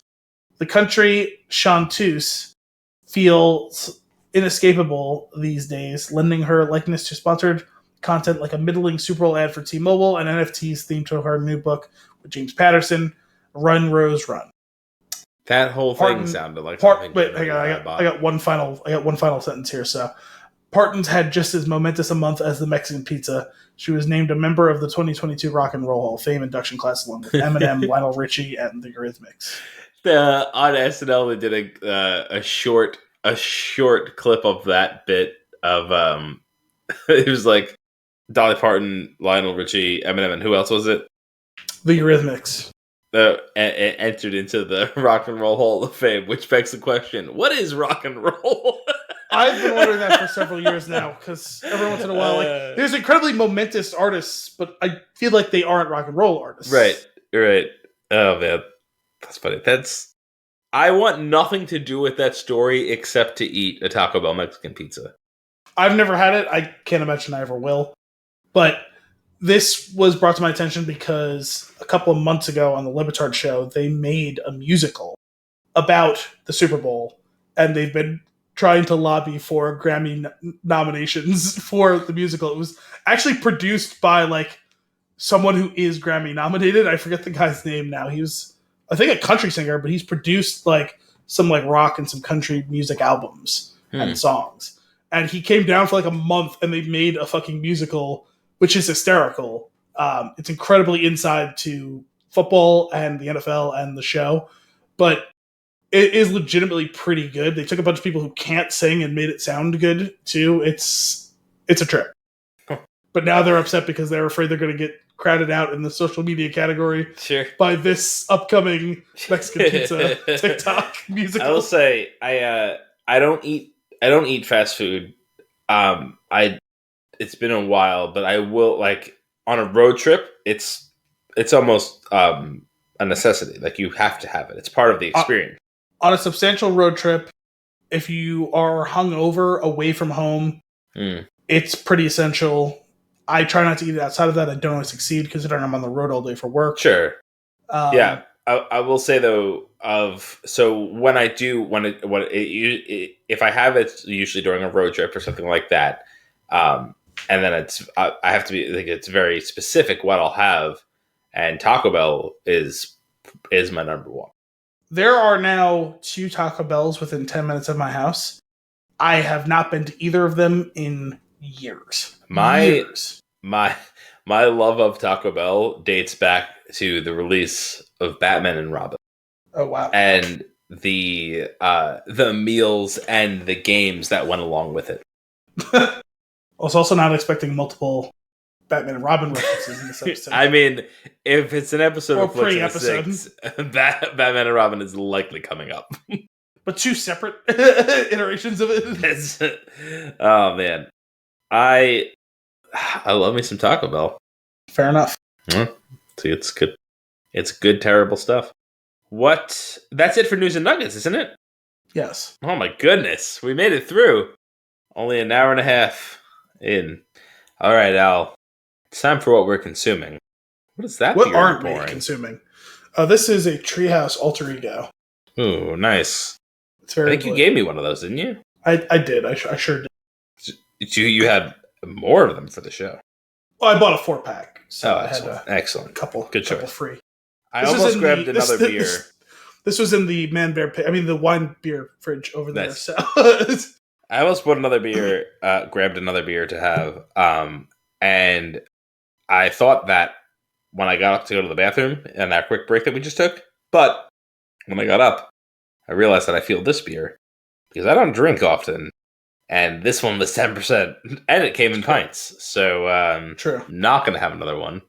I was thinking about grabbing whiskey upstairs, but I had to piss so bad that it actually purged that idea from my mind, and I forgot. Came back downstairs, did not want to walk back upstairs. Sure. I walked over to the wine beer fridge, and I grabbed a beer. So nice. Here we are. Nice. So you're consuming more beer. Correct, as we speak. What else are you consuming? Oh, so many things. Same. I have been reading/listening to The Witcher, and I am nearly done with the second book in the Witcher series chronologically. First book chronologically is The Last Wish, which is a lot of what was in the first season, and one or two of those stories was in the second season. Basically, the way it was delivered is a series of vignettes of Geralt doing these different things around the world, and in the interlude between each of those stories is a chapter in which he is healing in this temple, which I believe was supposed to be the temple from the second season that he visits briefly with Ciri. Yeah. not 100% sure about that because the details are a little bit different. That's kind of how I pieced it together myself. Yeah. So did you start reading it? I had a while back. Oh, okay. So I know we talked about it a while back that you might want to join up with us in our endeavor. I don't know how far I got. I may have gotten a decent way into it, and I just kind of fell off. But okay, through no fault of the book, I don't know what it is with me and sticking the landing on finishing a book, but it's weird. Anyway. Well, anyway, I'm nearly done with the second book, which is The Sword of Destiny. And the first story of that was also from the first season of the show, but all the other stories since then have been different ones. Ones I had not encountered yet in the show, so new material for me. Cool. It's a little bit less action-centric, but that's not necessarily a bad thing, because there's a lot of fun character and lore things. Some of it's pretty entertaining. I would say it's a little bit more of a sentimental book than the first one was. And Sirius finally shows up towards the end of this one in the subsection of the book titled The Sword of Destiny, which is obviously the title of the novel. And I'm very curious to see if in the next book, if they break from this whole vignette subsection stories model and go towards a more linear narrative or not. Just because if we now have Ciri on the board and obviously Geralt and Yennefer also out in the wild, I wonder if it will move towards a more linear narrative telling each of their stories. I don't know one way or the other. I'd be cool if I don't, but to me it would make sense to do it that way, but I'm not sure what I'll encounter next. But I've very much enjoyed these books so far. Nice. Oh, I'm glad. That's awesome. I feel like I may end up getting back to it at some point. I intend to. The time that I have to read is right before I go to sleep. And I usually go and sit down with the best of intention and open the book and go, you know what? I'm pretty tired. And I fall asleep. So I haven't actually read in a bit. I am listening to one book, but it's more career related than an entertaining book. So, did you ever finish Without Remorse? No. Nope. No. Boxwood Green. That happened. Botched job. Botchwood Green. Botchwood Green. I know that the mission did not go well. I know that I listened to the chapter where it doesn't end well at least 3 times. And I could not tell you why it didn't work out. Because I think every time I tried to listen to it, I fell asleep at the same spot and came to and turned off the audiobook at the same spot, knowing that the mission did not succeed, not fully knowing why. Now, and at this point, I think I'm just going to move on. Maybe that's for the best. Did you try, whether it be with that book or with the career book, did you try I know I mentioned to you that Audible has that function where you can set it to save your place when you're falling asleep. Don't you have to, isn't it just a timer though? I'm not sure. I haven't tried it, no. But I could. I could. I would like to see where it's going. I will say at this point, every time I do go back to listen to it, I'm like, wait, who is that? Like, there's so many characters now. And then I think I mentioned to you on the show before, but like the writer does this whole call them by their last name, then call them by their first name, which makes it sound like there's 2 times as many people in the room all the time until you realize, no, that is the same guy. And it's just like, you know what? Why don't you just be a little bit repetitive for the sake of clarity versus doing that, which I am now finding extremely irritating. Off the top of my head, that is something that happens in his books. I wouldn't say I notice it so often that it would be confusing, but I also tend to have good retention for those sorts of things. Also, I've never tried listening to any of his books. I've read all of his books with my eyes, not my ears. That being said, if my recollection of that phenomenon, for the most part, I'm not saying exclusively, it feels like in the narration of the book, like in the outside of quotations, it's primarily last names. And in conversation, it's primarily first names. Interesting. That's my recollection. I could be wrong about that, though. Maybe, but in my listening of the book, these 3 characters are talking to each other, and these 3 characters are wandering around the scene for some reason. And I don't quite understand why.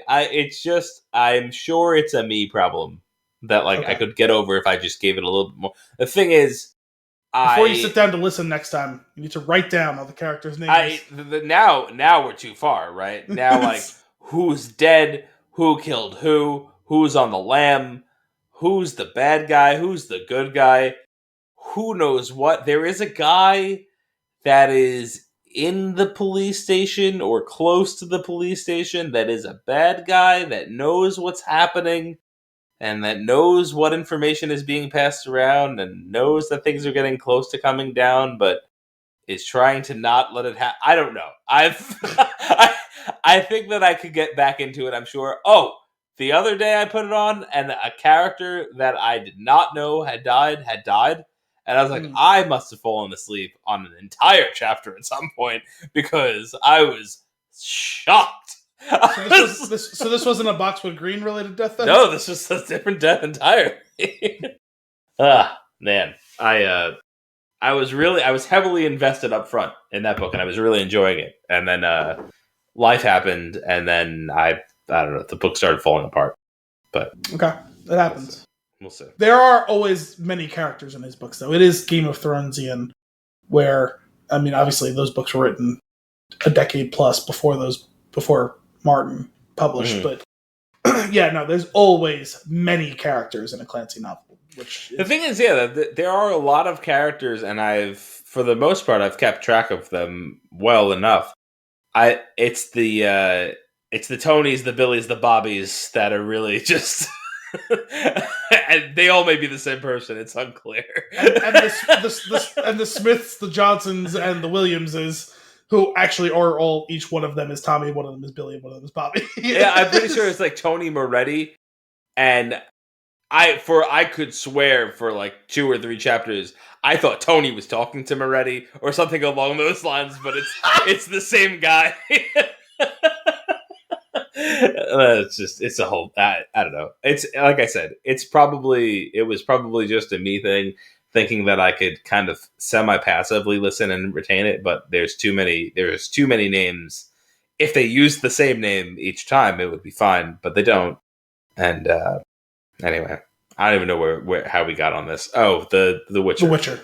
You were asking about it. I had started that book that Uncle John lent me, which I really like, by Django Wexler.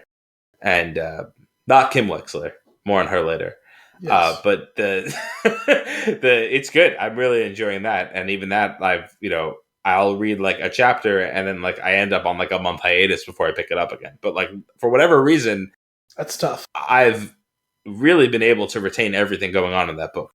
That's always good. So I think like chapter by chapter, it's switching back and forth between perspectives of a brother and a sister that have been since separated since the prologue for many years, and you could tell that the story is leading towards their paths converging once again. Naturally. But in a pretty cool way, both being on opposite sides of, I don't want to say the law, but something like it. Something it's good. Like law, it's good. Law adjacent. I'm pretty pumped about what, like, every time I read it, I'm pretty into it, and I think the world building in it is pretty solid. So like I'm not one for an overly descriptive novel, because I'm going to end up putting my own twist on it visually in my head. Mm-hmm. So like I almost find like I'm fighting with it sometimes. Okay. When they're too descriptive. This, I feel like it paints the picture so quickly that like I'm able to fill in everything around it I don't know what it is about the style of the writing that it works well for. So you don't like your prose too prosaic? Sure. But anyway, those are the things I'm not consuming. Oh, okay. A twist. I mean, they kind of just came up naturally, but I haven't actually read them since we last spoke. I am still, I'm still on the American Idol kick for some out of nowhere reason that I'm really enjoying it. That's good. I'm really enjoying it. I'm it's fun. Fascinated that you're still that invested in the show. So there's this one contestant who unfortunately was voted off recently, and it's like one of the ones where you like, he's good, I love him, he's not gonna win. Like you have those. You have those. That's this guy. He's really like just very talented, but for whatever reason, you can tell that he's Ryan Seacrest's favorite, and he always gives him a hug, and it's like he's always so sweet to him, and you just don't get any of that emotion for any of the other contestants, and it was just so obvious the whole show that this guy was his favorite. So Ryan was heartbroken when he got voted off? It seemed that way. You just see him get voted off, and Ryan's the one who's crying. No! Like, my God! What the fuck is wrong with you? Do you not know art? Oh man, so that's that American Idol. That's me. What do you got? What else? What's next? So I got to see now 2 weekends ago The Unbearable Weight of Massive Talent. And jelly. It was a treat. It's just fun. It is a fun movie. It's not perfect. Sure. It's not, we need to win an Oscar or something like that. Some of it's a little bit cheesy. Some of it is very in the vein of 21 Jump Street, 22 Jump Street, like leaning into the self-referential and like commentary stuff. But it's just a fun, entertaining movie. Cage and Pascal, you could already tell from the trailer, were great together, and they are phenomenal together in this movie. That makes me so happy. In what we will surely talk about later in this movie, it is a most unlikely comedic pairing, and the two of them are great. You could totally buy them being best friends in this movie. That's awesome. it's a good fun time, and some of it is bonkers. I'm very much looking forward to seeing that eventually. Yeah, it's really good. I don't want to go any more into detail. I very much want you and Kim to see it, and for us to do it for the show. It's a good time. I, like you, I assume, am fully up to date on Better Call Saul. Correct. That has been my priority to watch. Oh my. What a treat. It's been really strong. It is such a great show. Yes. Just like, really, you just see it, like everything kind of falling into place. And I'm still so curious where certain things are going to go. Yes. Which is such a weird spot to be in for a prequel show. Yes. And yet they're pulling it off. Interestingly, well, that's not true. I was going to say no depiction of what's going on in the future. Like, there's hasn't been any of the black and white shots yet of later Jimmy. Well, the very first scene of the first episode, not black and white, but right, but it was somewhere in the middle. It was between. I was like, it was post-quill. Could we call it a post-quill? It's post-quill, yeah. It's post Better Call Saul. It's pre-Cinnabon. Yeah, well, yeah, post Breaking Bad. Post Breaking Bad, pre-Cinnabon. Yeah. Well, no, I was gonna say like the Gene and the Cinnabon stuff. It doesn't feel quite like an epilogue because it seems like it's trying to break new ground of story. So I'm saying let's call it a post-quill, not a prequel. And this is pre-post-quill and post. Post Breaking Bad. It was interesting. That house was as ridiculous as you expect a house for Saul Goodman to live in. The cardboard cutout cracked me up. Yep. Seeing some of the other little knickknacks that were clearly references to both shows was good. Seeing the car and all that was interesting. It is a little bittersweet to see that all go, even though we obviously knew something like that happened. Sure. I am really excited to see. I'm so glad that like the season seems like it's a little bit lengthy in episodes, which is great because I don't want it to end. They're doing a split after. Well, there's one or two more episodes. I think there's one more. A break, and then it comes back during the summer. I want to say. I think so. So that's pretty great. I am. Maybe we'll probably do our episode by episode breakdown of that, like when the second half comes out. I feel like since we already missed the whole first half, as far as Flix and the Six is concerned, I will say I tend to go back. I love all of the crazy details that are peppered throughout the episodes, and to go back and read them, I'm not looking for them in the moment. Some of them I don't believe people found. I feel like they were surfaced somewhere else because they're ridiculous. But it is always fun to go back and find out some of the things that were hinted at or pointed at very explicitly that you just don't know of in previous episodes. There was one from last week's episode when he starts his practice in earnest of being Saul Goodman, and Spooge introduces himself. I was like, because how could you forget a name like that? And that was the dude who was all like cracked out, who robbed Jesse, right? And like tried to crack open the ATM, and Jesse like messes with him. That was the one where it's like the most egregious example of the weird camera angle when it's on the shovel when he's digging up the front lawn. Ridiculous. There's that. So this one was super crazy. It is no spoilers here because like a fan favorite is how I've read it, but I agree. A character dies in this season so far. That's in the episodes of the past, and there was some foreshadowing that the character was going to die. We assume it based on what's going on that it's probably going to happen. It becomes more and more apparent, but you don't know exactly when or exactly how or it's going to happen. I believe it is season 6, episode 3 that it happens. Yes. And there is a scene prior to it. I think it's in the episode before it, where a character steps on a domino after the dominoes have fallen, and that domino is 6'3". And it's just really. Okay, so that's a whole different. I think you're talking about Easter eggs from like Breaking Bad and stuff like that. No, internal teasers of things that are going to happen in this season. Yeah, I mean, and Breaking Bad and Saul have done stuff like that in the past, but no, like I just can't be looking for details like that. No, not at all. But like the idea that the dominoes are going to fall in season 6, episode 3 is well done. Just I respect it. Sure, absolutely. That stuff is great. But anyway, the season has been so good so far, and I am on the edge of my seat the whole time, just waiting for something to happen. Also, it's funny. I guess it made sense once I saw it, but I didn't really think about it at the time. But it was really cool that it took till this late in the run of the show, nearly a quarter of the way through the final season, the 6th season. Last week's episode was the first time that Kim and Mike were on screen together. Yeah.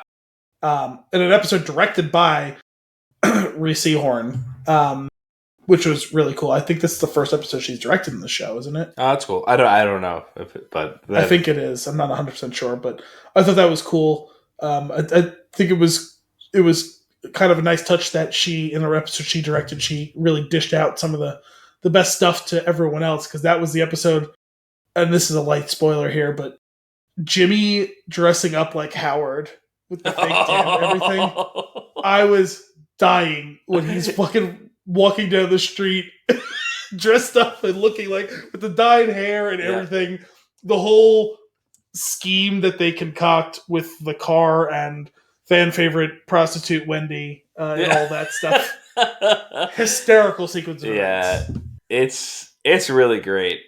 There's so much going on. There's so much to enjoy in every single scene. I love it. Really looking forward to seeing where it goes. What else you got? What's next for you? So we were talking about A Scanner Darkly earlier, and we were just talking about Bob Odenkirk, and so I haven't started watching it. Actually, I'm not 100% sure if it came out yet or if it's about to come out, but the second season of a show that I watched several years ago on Amazon called Undone is coming out, which I was never 100% sure if they were going to do a second season of that show because it didn't seem like a huge priority. But I really liked it, weird as it was the first season. I know I mentioned it to you on the show at the time when I watched it. It's done in the style of A Scanner Darkly, which I know that's why I know we talked about it, because you mentioned what that's called, that animation style or whatever. Cell shading. Yes, that sounds right. And Bob Odenkirk is in that. He plays Rosa Salazar from Alita Battle Angel, and I'm sure other things, but we've done that on the show, so that's probably the best reference point. Plays her father, who had died in the show, and she's trying to figure out who or why he died and everything, how he was killed, if he was killed, if it was an accident, if it was murder, because she starts getting visions of him who's claiming it's murder, and she starts investigating it and finds out that there were some suspicious details, and also along the way figures out that she can kind of sort of butterfly effect see different things across timelines and all, and becomes a whole different story that I did not expect it to be. It was a really interesting show. Part of it was the animation style. Part of it was I really loved the cast, because it's not just them, there's a bunch of other people in the show too. And I don't know, it's just an interesting, entertaining, totally different type of watch, and so I'm excited to see the second. That's cool. That sounds interesting. You had mentioned before that before your 3-month and 1 week trial runs out that you want to watch Severance. Yes. I can report back that I have watched Severance. The whole thing? It is absolutely worth your time. Oh, I've heard Holy moly, was that a good show? Everything I've seen, read, heard has been unanimous that it's fantastic, and I definitely want to. Ben Stiller channeling his inner Alex Garland. My goodness. Wow. I haven't been able to remotely keep up with everything that I've wanted to watch recently. So that I haven't started that one yet because I want to give it its due, but I do feel it's clock ticking. So it's a drop other stuff show. Okay. Well, the other stuff right now has been finished Moon Knight, which now that is done. Have been keeping up concurrently with Better Call Saul. Barry started, and I just finally, the first 3 episodes are out. I watched the first one tonight before we recorded. I've totally dropped Halo, not because I don't want to continue watching it, just haven't had time to watch it. Yeah. So Halo and Moon Knight are just like that for me. I want to watch them. I just haven't gotten back to them. So you didn't finish Moon Knight? Because no. I did. It ended, 2 weeks ago? I think so. But man, dude, Severance, just so stylish, insanely captivating. You want to know where it's going, but you want it to go a little bit slower because you're just enjoying living in the mystery of it all. It's the performances are insane. There is some deep thought work to go into what's happening on certain aspects of it, and the conspiracies involved. It's awesome. And what's really cool is it was shot not too far from here. Oh, really? At Bell Lab, or what used to be Bell Labs. It's now called Bell Works. And We were there the other day for there was this. They have like a fair in the building, where like a bunch of vendors were set up, and like in a crazy real life fourth wall break, there was an ad for the show on an Apple TV inside of one of the stores in Bellworks, and I was like, I don't like it. This is too weird. But that feels intentional. Yeah, it was absolutely an accident. It was just happened to be that the Apple TV was on in the store, like it wasn't set up. It was just like all other trailers too were showing. It's just the way that it was set up, but it's okay, maybe not intentional then. It is. Oh man, it's so good.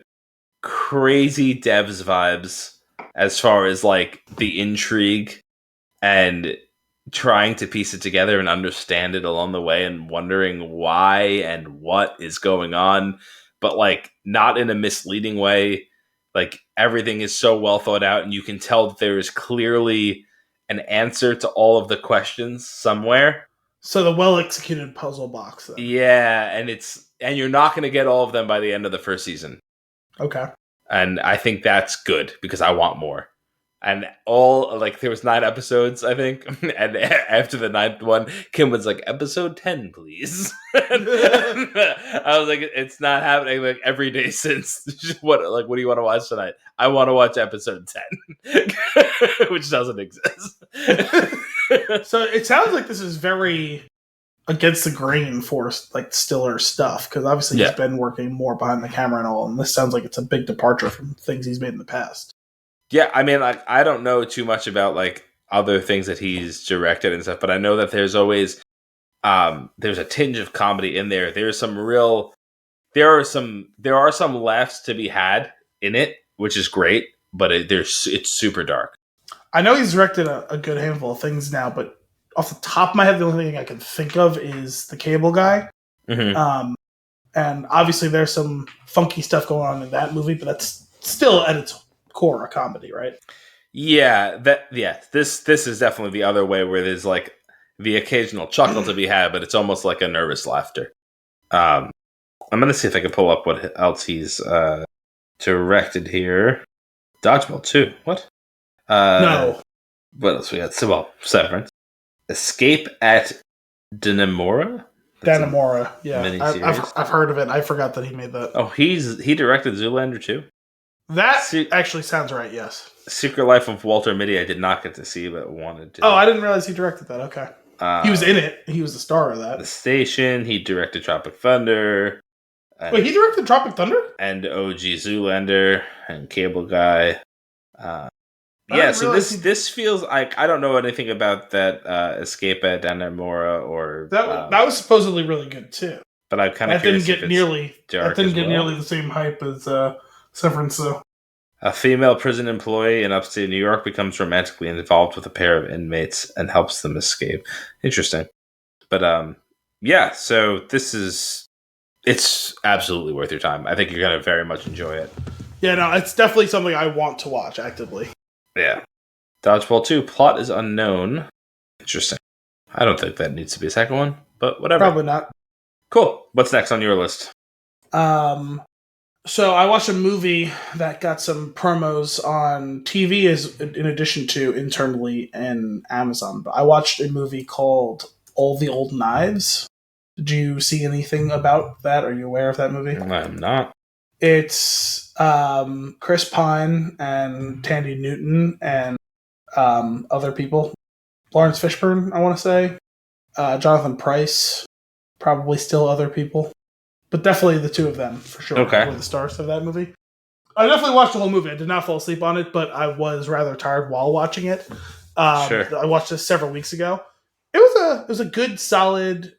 Listen, it has the bones of one of those classic Cold War thrillers, but it's supposed to take place in a more modern setting. Technically it takes place present day, but it's events cycle something that's supposed to have happened in like 2005 or something like that, and then like time had passed and all. I forget. Sorry, it wasn't a true story. I don't know anything about it. It wasn't like based on a real event, but it was something that was like realistic seeming. Okay. I think it was supposed to be something that took place in like roughly 2005, and then it picks up present day, and they're going back to this. It was this terrorist hijacking of this plane that didn't ever lift off the ground. I don't think it was on the tarmac the whole time, and it takes place. It was I think in Germany or Austria or something like that, and they're all the leads I just mentioned were all in. I think the CIA in the posted over there, and they were like, "Oh, we need to check out see if there's anything going on, if this has anything to do with us, and or if there's any threats." And then this ends up happening right in their own backyard, and they basically have a very quick turnaround where they have to try and supply information to the government, the assorted governments, American, British, and whatever country they were in, I forget. To try and resolve this terrorist plot, and it ends up going horribly wrong. All the hostages die, I think, basically, and they catch some intel that the reason that they couldn't work properly on this was because someone from the inside was feeding information. Bastard. And so it becomes this. It was the taste of betrayal. So it becomes this cat and mouse thing, 15 years later or whatever, trying to figure out who it was who supplied this information. No one trusts anyone. Everyone's hunting each other, and a lot of it takes place through Chris Pine interviewing the assorted people. Okay, it was an entertaining watch. Just in that sort of intrigue thriller sort of way. It was a good solid watch. If you like that sort of itch of solving this mystery and all that. So nice. That sounds fun. I like a movie like that.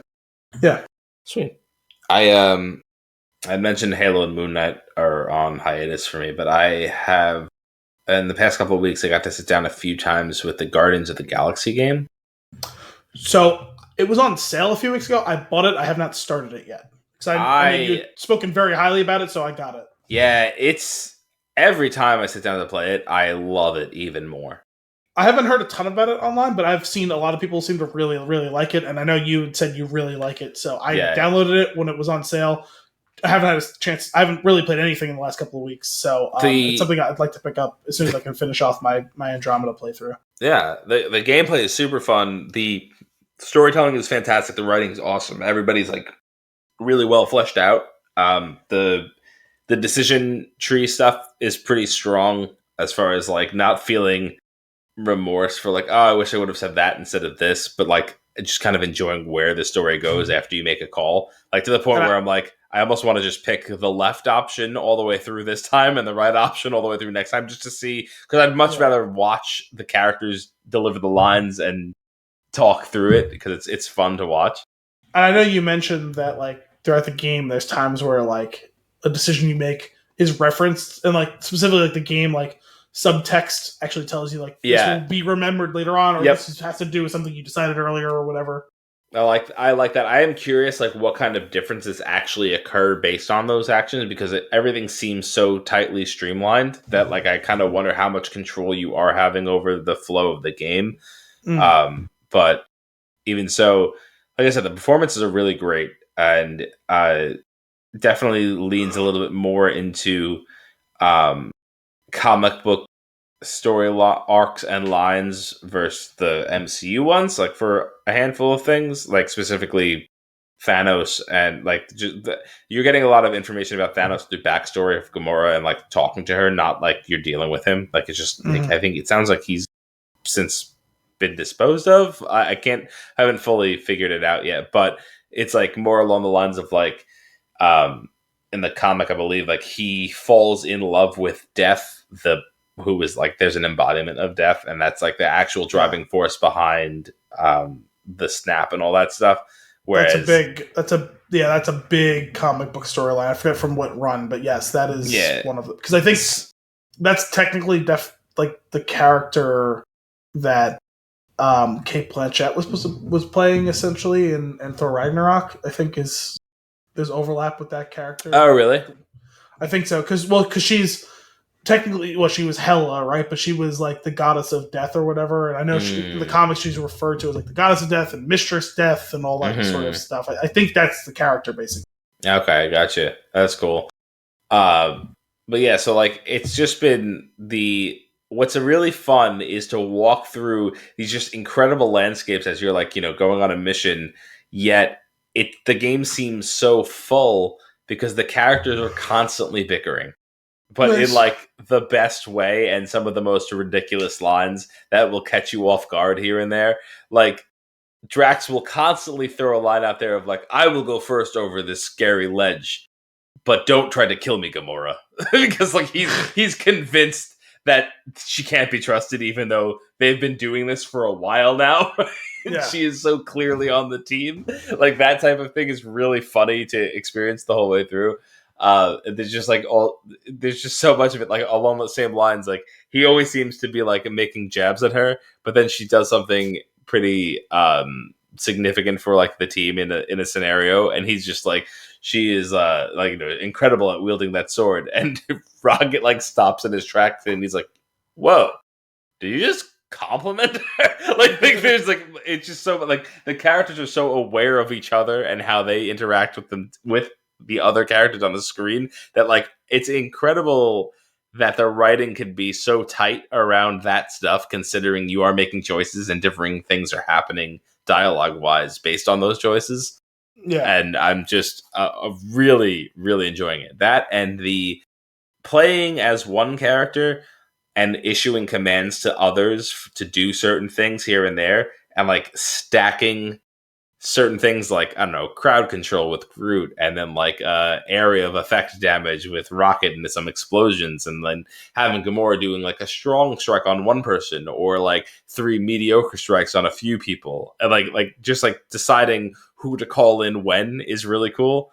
And then on top of that, every once in a while you can get to a point where you can hit the two, I guess on Xbox probably the bumpers, and you could rally the team, and they basically huddle up like a mid battle, and they're all talking, and you have to listen to what they're saying, and you have to watch the words that are floating around on the screen, and you have to make a left or a right choice on the dialogue tree.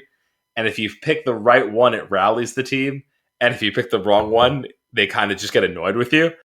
And if they get annoyed with you, you kind of just go back and nothing. Like everybody's kind of like you were probably in like a rough state, and you're still there. But if you pick the appropriate one that rallies the team, like everybody gets like a boost and like does some extra damage and like takes on some extra health and stuff like that. It's really, there's just some really fun and clever mechanics within the game that are actually that does sound pretty cool. Mini games within the battle system that end up being fun. Like it has like a Gears of War style reload for Peter, where like you tap the button just as it hits a certain line, and you get a boost from the reload. But if you miss the window, your guns overload, like things like that. Yeah. And I don't know, it just makes it really entertaining to play. Like I've gotten into the situations where I'll just be like, oh, like there's all these people, I'm gonna like have Groot crowd control them. Then Rocket drops all his bombs on them, then send Drax in to take on the big one, and send Gamora to strike the other 3 around it. And it's just. And like all the meanwhile, I'll activate my jet boots and I'll fly around the area and just shoot down at everybody while it's happening. And it's just like you just completely obliterate everything on screen. And it's just that sense of power once you figure out like good combos with the different enemies on screen is really fun. And then now, do you only play as Quill, or do you play as all of them throughout? You only manually control Quill. The other ones you issue commands to. Okay, but which is nice because I feel like. When you switch between characters, I feel like the games can get a little bit unwieldy. But it's fun. I'm glad you picked it up. I think you'll enjoy it. Yeah, I'm looking forward to giving it a shot. Sweet. What's next for you as far as consumption goes?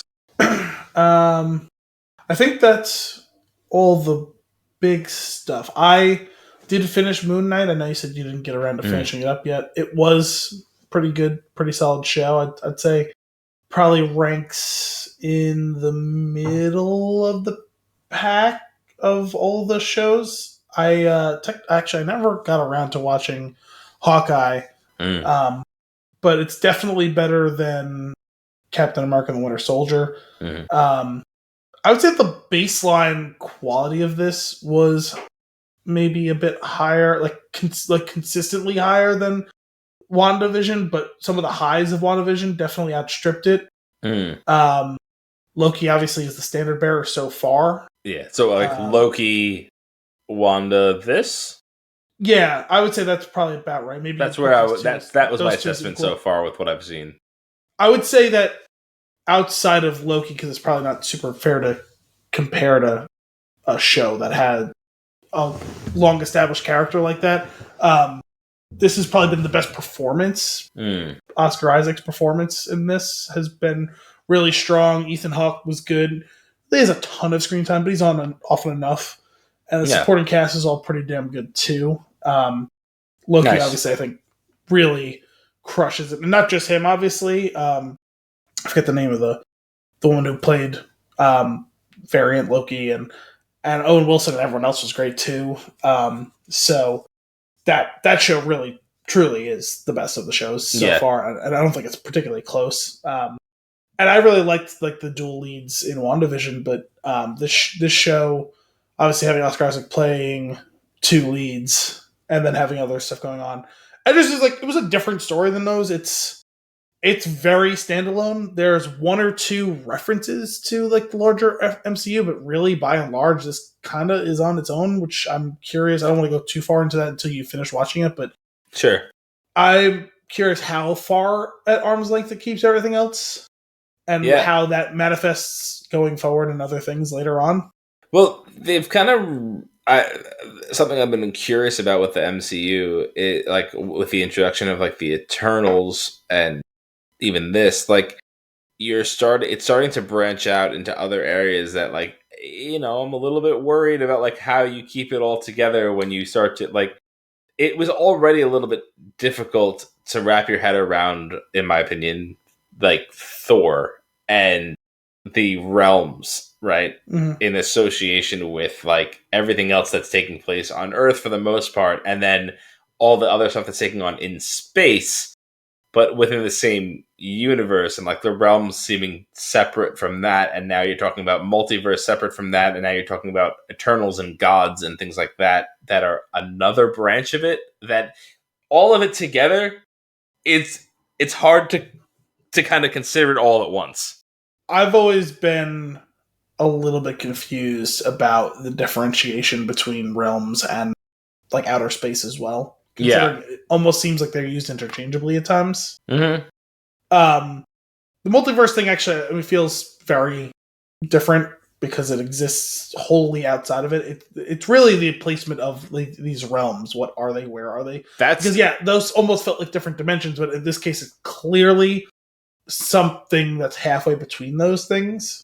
Right.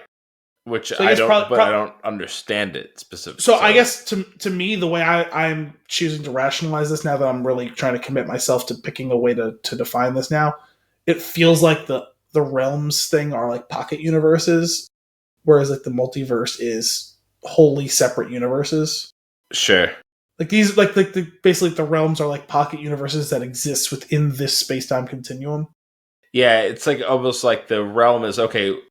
Right, past the planet is the solar system. Past the solar system is the galaxy. Past the galaxy is the universe. Past the universe is the realms, maybe, and then the multiverse is its own whole thing in separation. Yes. Yeah. Okay. I mean, I can get on that, but then where do the godlike things come into play? It seems like it's case by case because the Norse god ones seem to exist in these other realms, whereas the Egyptian gods seem to function the way that historically, kind of theologically, we've viewed gods, where they're kind of tied to Earth, but they exist on a separate plane in the way that the realms do. Yeah, maybe they. Whereas Asgard feels like it exists in a physical location separate, whereas the Egyptian gods in this seem to exist tied directly to Earth, but not of Earth. Yeah, it's interesting. I am trying not to look too far into it because I don't want to take away from the fun of these things. Sure, but it's at the same time, sometimes you need a frame of reference to orient yourself. And that was my concern, kind of going into Moon Knight of okay, introduction of characters, cool. Some of the stuff that you're saying, I'm not sure how it fits in, and what it'll mean on the grand scale. Everything going on that went on in Loki actually seems like the biggest, craziest, wildest threat since Thanos. Just the actual breaking down because of the variants. Which makes sense. I mean, but then how these other things that seem to be all powerful or above power that we understand coming into play, and what does it mean for them is interesting. And I don't fully know how that'll play out or understand how it can play out and how they're going to keep all those threads together. So we'll see. Yeah. But I'll definitely finish it. I mean, I was enjoying it. I just got overwhelmed with a bunch of stuff that I was watching and consuming. So I just haven't gotten back to it. But now that I've wrapped up a couple of other things, I think I'll be getting back into some Moon Knight and Halo. I should probably pick one and finish it and then do the other one. But. Which is basically what I had done, where it's like, okay, I was a couple of episodes behind on Moon Knight, and that season was ending. I was like, all right, let me just finish this, because it was a lesser commitment to get done with it. Yeah. It's like, I'll come back to Halo at some point down the road, but like, I'm not going to skip out on Saul. I'm going to watch that. I've been watching it on Monday nights. Mm-hmm. And I've really wanted to watch Barry, and like I said, I just hadn't watched it. It's been back, so. I have one more thing for consumption. It's a legit consumption. Okay. So. Not pork chops? Weeks ago, you were here, we did the Oscars, we made some pizzas. Those pizzas were delightful. For Mother's Day, we did a brunch here, and I followed a similar recipe for the dough, tweaked it slightly. I added a little bit more yeast, got a little bit more of a rise out of it. Made just a slightly bit more airy than it was when we had it, which ended up working out really well. And I made a bunch of shells, like basically cooked the banged out the pie and baked it brushed it with olive oil and nothing else, so that I would have the shell to work with after they were done. And I made breakfast pizzas, and they were tremendous. Al, I made one that was spinach, feta, and bacon. Okay. I made one that was sausage, egg, and cheddar. Nice. I made a Western omelet. Okay. Style one. I made one with hard-boiled eggs and bacon.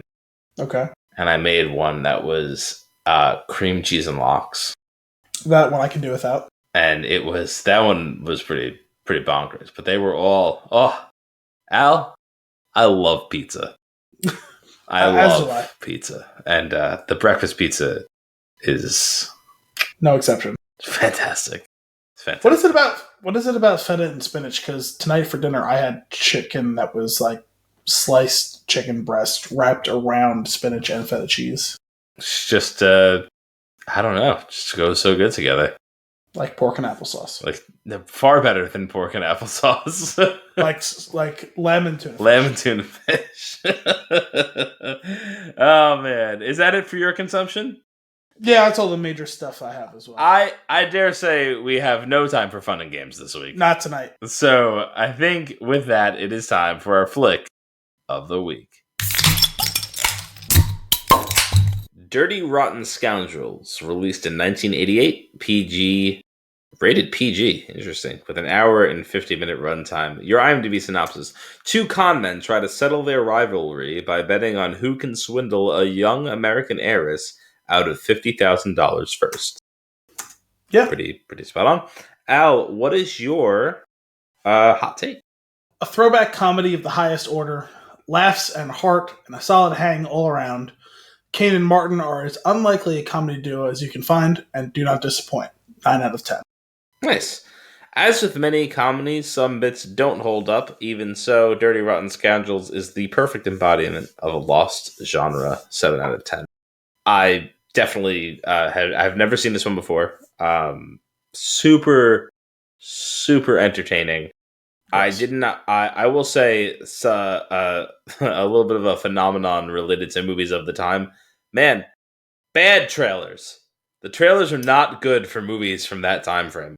I never watched the trailer for They that do not capture the movie at all. Okay.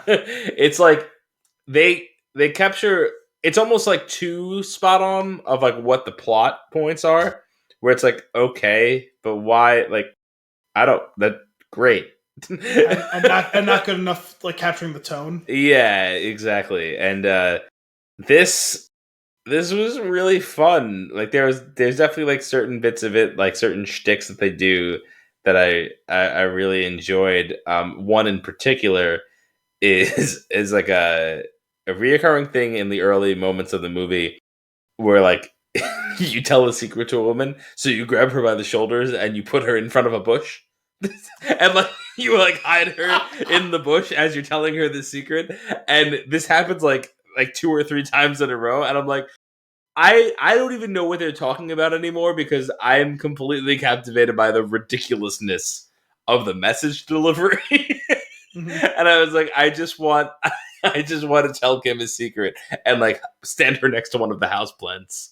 Like that's that's what it was. It's so ridiculous, but it was a lot of fun. I will say I keep trying because I feel like he's so well revered, Steve Martin. I don't think I get him. I don't think his style is particularly for me. I recognize the skill. Well, he's a big part of why I reference that this is a throwback comedy, because he is a comedian for a different era. Like, his greatest hits are like this and The Jerk, which is just not what we know as modern comedy anymore. Yeah. And I don't disagree with you at all, actually. Like, he's not my favorite idea of a comedian. I've seen some of his sketches on SNL, which were funny, but it's not this time. It's not of this time. Yeah, some of his SNL stuff that I've seen, I have enjoyed. I had recently watched Planes, Trains, and Automobiles. That too. Past holiday season, and this role and that role, like he's just an asshole, right? Like he's playing a jerk. Yeah, and I don't find those types of characters to be fun to watch. However, like I said, it depends. Because there's moments in this movie where he really just genuinely annoys me and I'm not entertained, and there's other times where it cracks me up. He never really cracks me up in this. However, I can recognize how well he's playing the part, and I appreciate sticking to it and landing like almost like that irritation that I'm getting. It feels intentional and is the whole purpose of him. Yeah, so there's like some of this. It's like a weird balancing act. I wonder if Ben Stiller was a big fan of his, because there's some I recognize some of that DNA in some of Stiller's most popular comedy works, where he's like, he is taking a situation that's vaguely awkward but could be solved and making it 10 times worse, and it's 100% intentional. Like, behind, like, off screen, it's 100% intentional, but on screen, it's like you just want to punch the guy in the face, which is the point. He's trying to get a rise out of you. Like that is the off screen, the script mentality that creates that situation. And sometimes that works, and sometimes it doesn't. For me, that shtick wears thin pretty quick. Yeah. But dependent on the script and who the character is playing with in that scene, sometimes it's great. And it will move past that threshold where I start to get annoyed on it.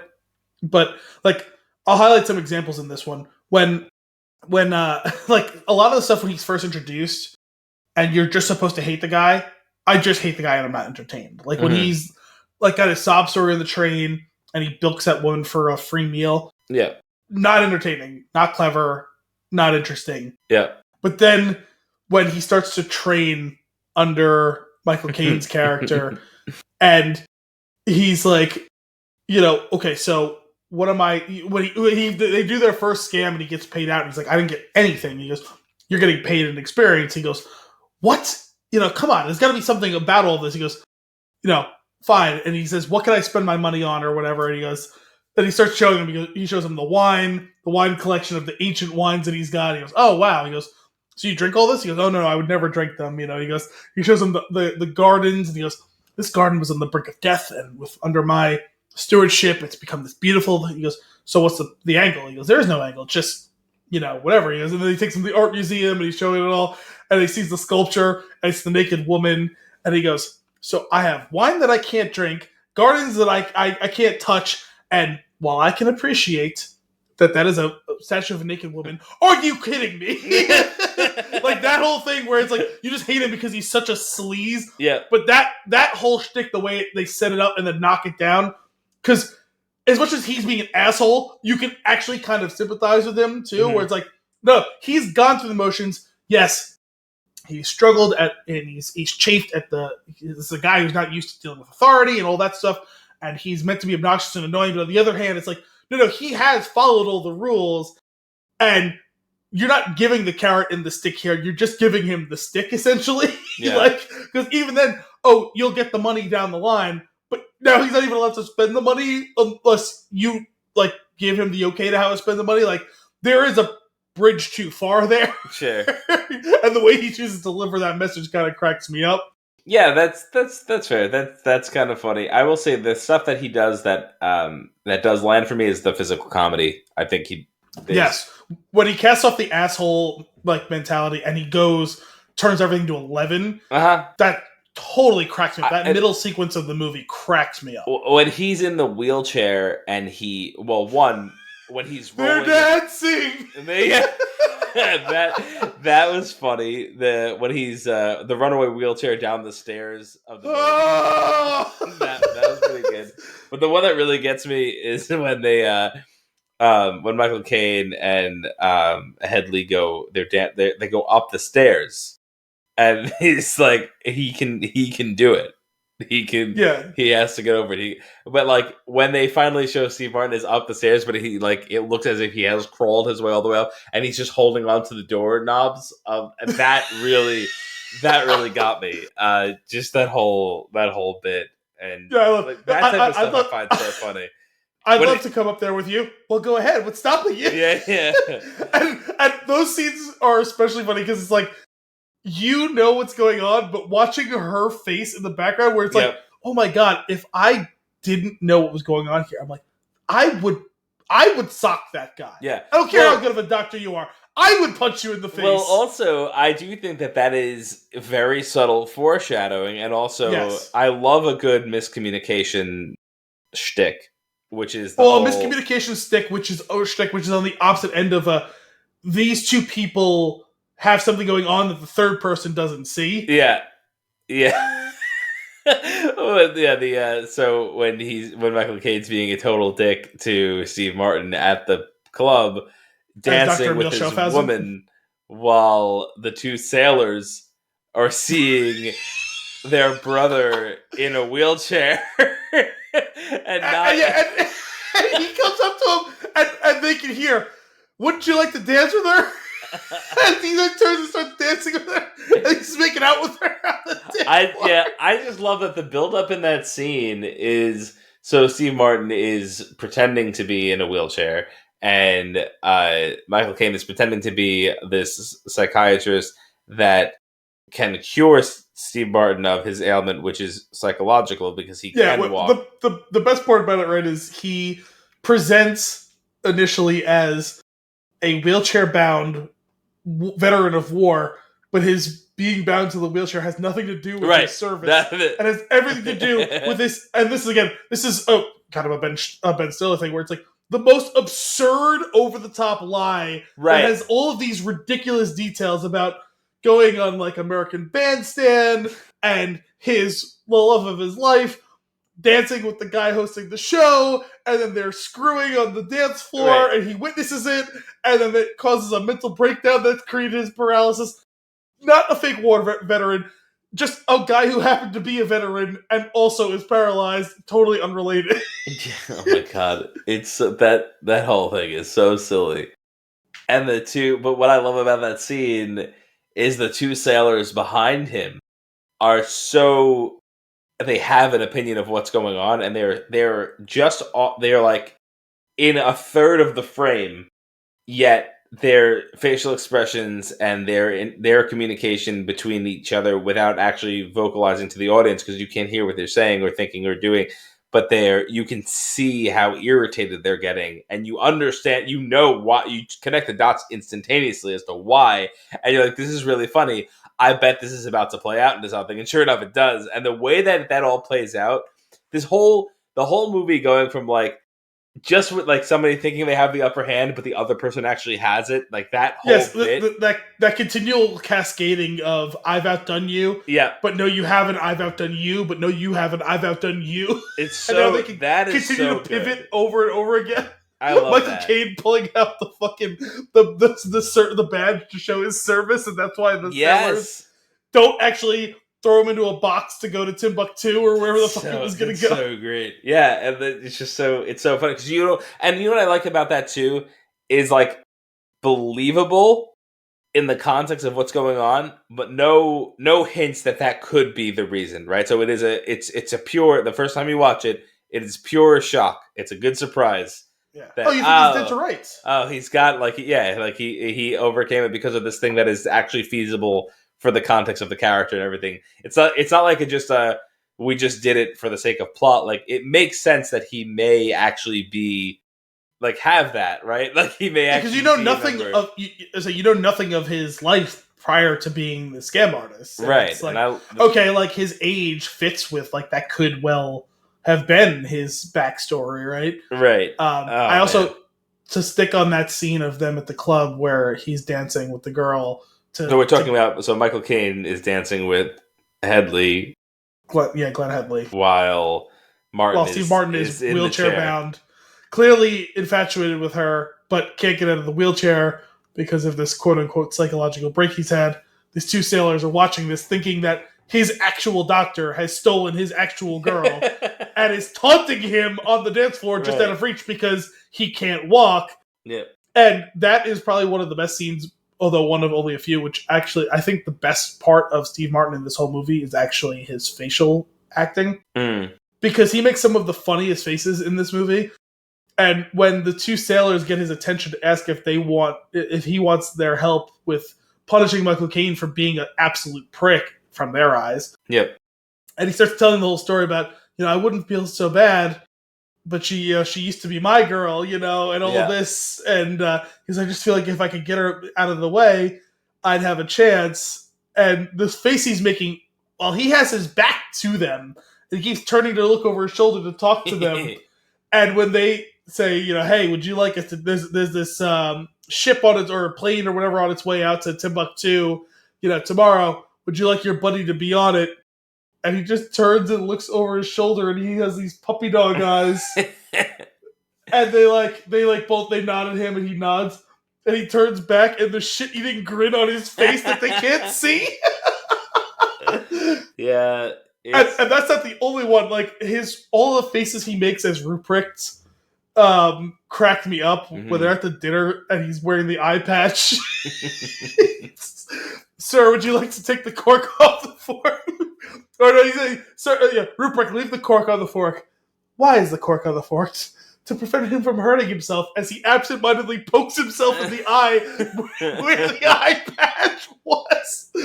And their whole series of scams where it's all these rich women who Michael Caine is bilking for all this money, and he's teaching Steve Martin how to do this by whining and dining them and then finding a way to weasel his way out of whatever commitments and using him as this prop, which makes for some of their best scams where it's like, oh, it's easy because he's not even weaseling his way out anymore. He's forcing a set of conditions in which the woman is weaseling the way out after already having given the money. Yeah. And it's, oh, I have this mentally challenged brother, which that part doesn't really age super well, but it irrefutably is fairly entertaining, considering he's not actually mentally challenged. Ian McDiarmid playing the butler Arthur. Sir, may I take your trident, please? As he's sitting at the table with his trident for no reason. It's so ridiculous. Sir, may I please go to the bathroom? Yes, of course, Ruprecht. He pisses himself at the table. That's better. Thank you. I just like the difference in their levels, right? So, like, Steve Martin's character kind of scam whoever for a quick buck. Like literally the definition of a 2-bit hustler. Yeah, like no remorse, doesn't care at all who he's, messing with. Whereas, like, Michael Caine's character is kind of next level. It's a higher class of con artistry, and he has a code. And I think that there's something really fun about that, where like these are both bad guys, yet we're able to portray one as kind of the good guy of the two. Because not only does he have a code, but he's so smooth that he's able to finesse this money out of people, and they leave not upset with him. Right. Whereas, like, through the screen, I feel the slime from Steve Martin's character, like, on me, where I feel like I need a shower. So I think one thing that sets this type of movie apart, like, well, I guess it's like late 80s, early 90s, like these comedies of that time, they're not just jokes on jokes on jokes for an hour and a half, right? There's an actual plot and a good one, like a decent story. Like, whether it's like deep is irrelevant. There's actual like structure to the story. Yes. We have this concept of there's structure and character. Yeah, so Michael Caine is a con artist. He has his kind of domain, this area where he works, and he does really well, and it's his spot. And people kind of know, people in the biz, I feel like, know, like, okay, he's kind of got this area on lock. It's like his territory type of thing. Steve Martin comes along as, like you mentioned, this two-bit hustler, kind of messing with his gig, and so Michael Caine is like, okay, small obstacle, let me get this out of the way. And I kind of like that, right? And then it turns into this thing where Steve Martin's character realizes, oh, there's money to be made here. I'm going to stick around. So Michael Caine has to get like this, figure out like, okay, how am I going to actually get him out for good? They come up with this bet. We're going to see who can swindle 50 grand out of the woman first.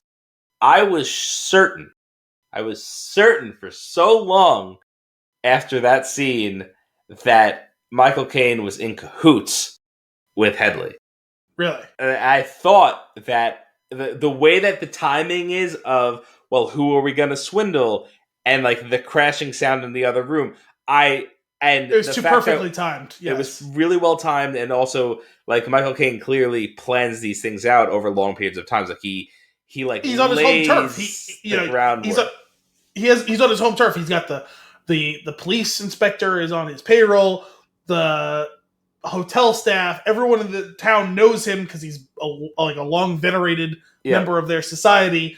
It would be perfectly within the realm of what he can handle when he finally. Because remember, he strings them along. The whole point is, yeah, okay, I'll fulfill the bounds of our agreement slightly, and I'll teach him some things. But I'm also going to do it in the most obnoxious way possible. He's going to get tired, fed up, and move on. Yeah, and he won't. So okay, fine. Playtime's over. I'm going to get rid of you. And why wouldn't he come up with a totally concocted scenario, stack the deck when he's on his own home turf? Right. Like, and do it well enough to convince the audience that he doesn't know, and like that would be. I feel like that would.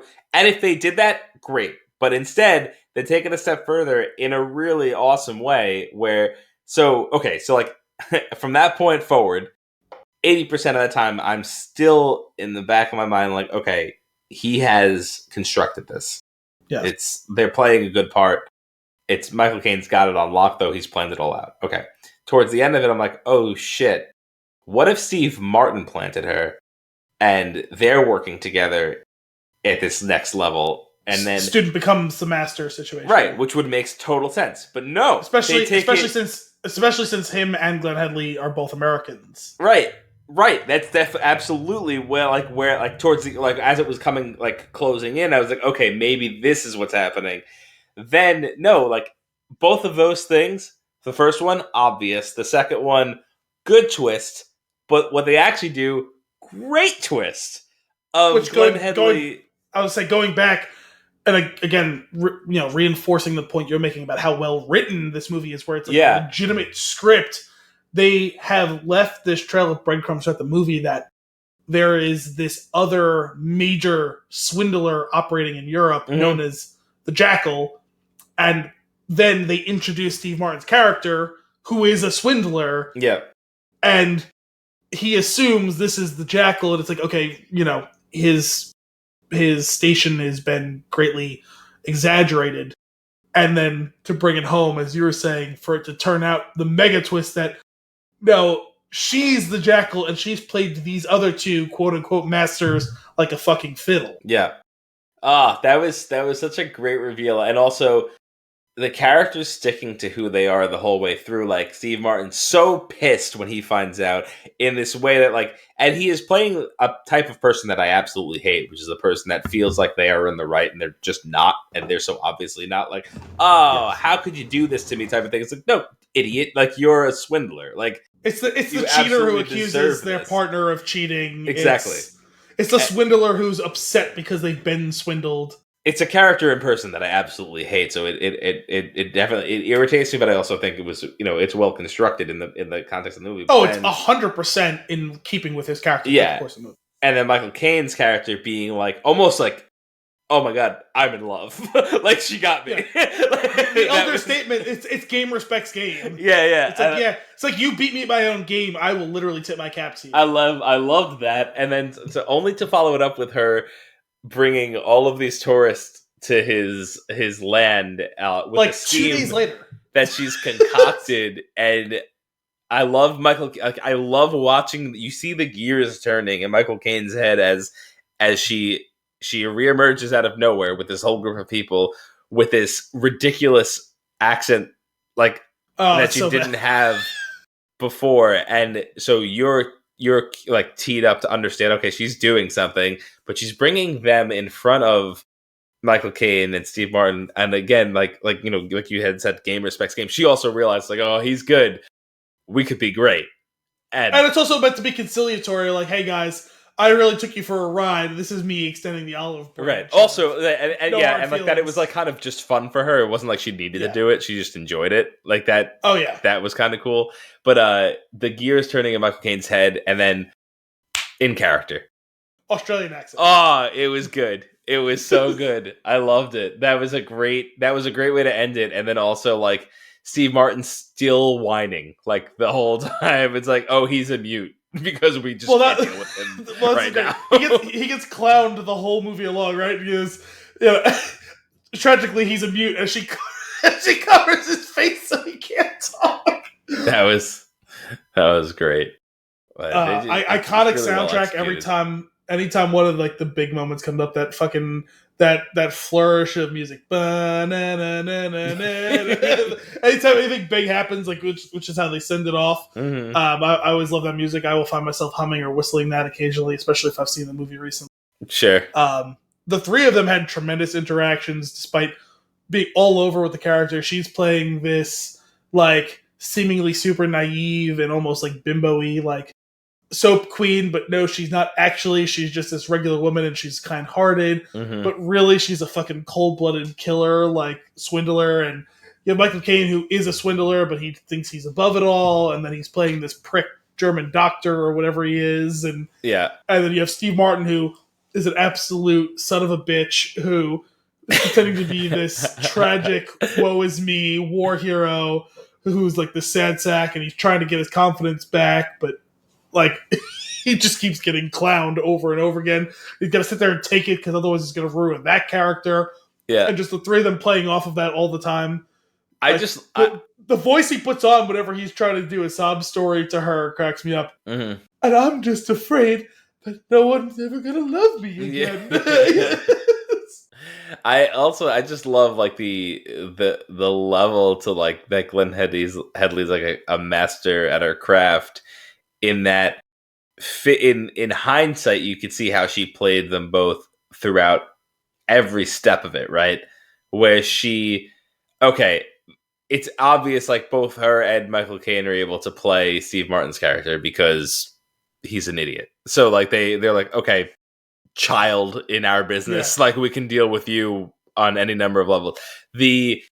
Her character realizing that Michael Caine only operates on people that kind of deserve it / won't miss it. Yeah. And then using that to highlight an area that she actually doesn't have money to kind of win him over and get him to help her out.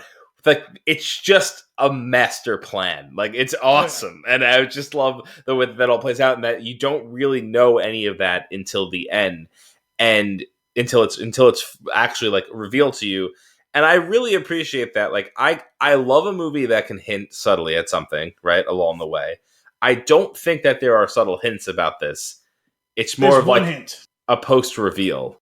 There's one singular hint, and it's the very first time you see her on screen. And it's entirely in framing and how you read a scene, because the way they frame it when she's first revealed after like we said, they're trying to pick the mark for who they're gonna. Because the whole point was that their competition was they have to extract the same amount of money from the same person, $50,000. It couldn't just be from anyone. They both have to work the same person at the same time. Yep. And there's then like as soon as he says it, there's the klutzy thing. She knocks over the tray from some like waiter or whatever, and they zoom in on her, and she's looking around, and you think it's an embarrassed, self-conscious look, but if you watch it again, it's a reading the room, incredibly calculating look. Yep.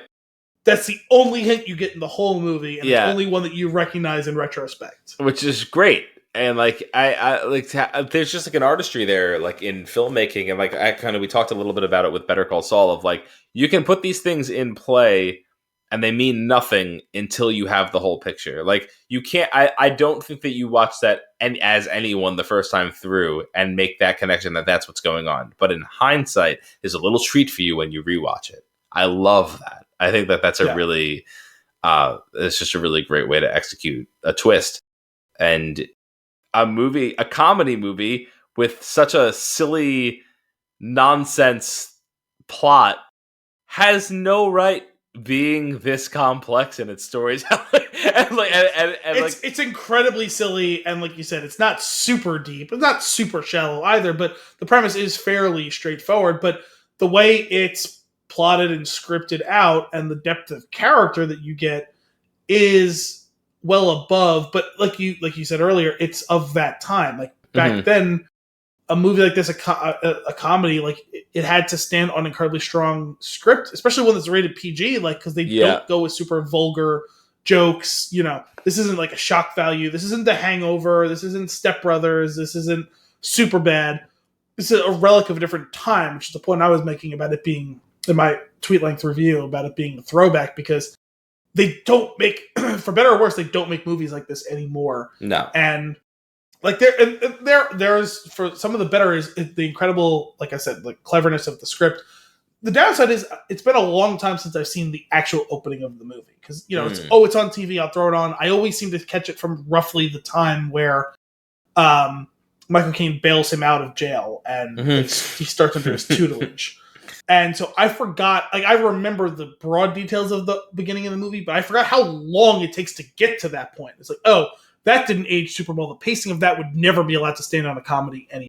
If you're doing a comedy movie, you have to be getting laughs and legitimately within the first 5 minutes of the I will say, so because you have seen the movie multiple times, it probably felt that way, but I will say that as for fresh eyes watching it, there's enough going on in those scenes to be captivating. Of like, it doesn't feel slow. Like the pacing doesn't feel bad. It feels well established by the time we get to the main plot point, and it doesn't feel like time was wasted getting up there. Which I was actually, funny enough, I was concerned with going in, because I do feel like a lot of movies from that era do suffer from that. But then I realized that a lot of movies from that era I have seen before, so I was like.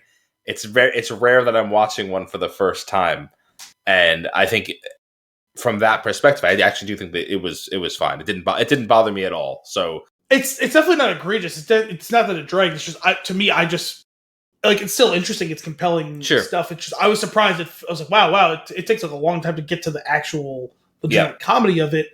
I forgot how long it took, but it's not like it's a drag or a bore. It's just I don't think that a movie like that could get away with that if it was made today. But also a movie like that was made today would never have the depth of plot and character it has, and those are like essential infrastructure for plot and character. Those opening minutes of the movie, and the scene where you first see Michael Caine scam the woman, where he's at the casino, and you see the whole thing where he tries to auction off whatever, and you find out that he's this. You're supposedly this displaced prince or whatever who's fallen on hard times. The way it all goes, like you said, talking in front of the bushes, and then his escape into the bushes, and the perfect role that I forget the name of the police inspector's name. Yeah, where he's a great character too. Yeah, he's playing his part, and I've already said too much. Okay, and then he tells the whole story, and it's incredible to see all that. And it's funny when you compare that against, considering Steve Martin didn't witness that stuff, and you see his own version of trying to elicit sympathy at the. He's pawning his war medals at the table. Oh my gosh, this is so stupid. You know what? Another scene. This is a great like throwaway thing, right? But it definitely tickled me, like a laugh out loud moment when they're working the mark. Glenn Headley, and he's at Michael Caine is at the table, and he's following her bets, but with big bets, but he keeps winning. Mm-hmm. And when he goes to cash out, and he's like, just my luck, but he's just like raked in like a few grand because. The way that it worked. I just thought that was so funny because like he's complaining about his poor luck, and you see the look on the cashier's face as he's pushing the money to him.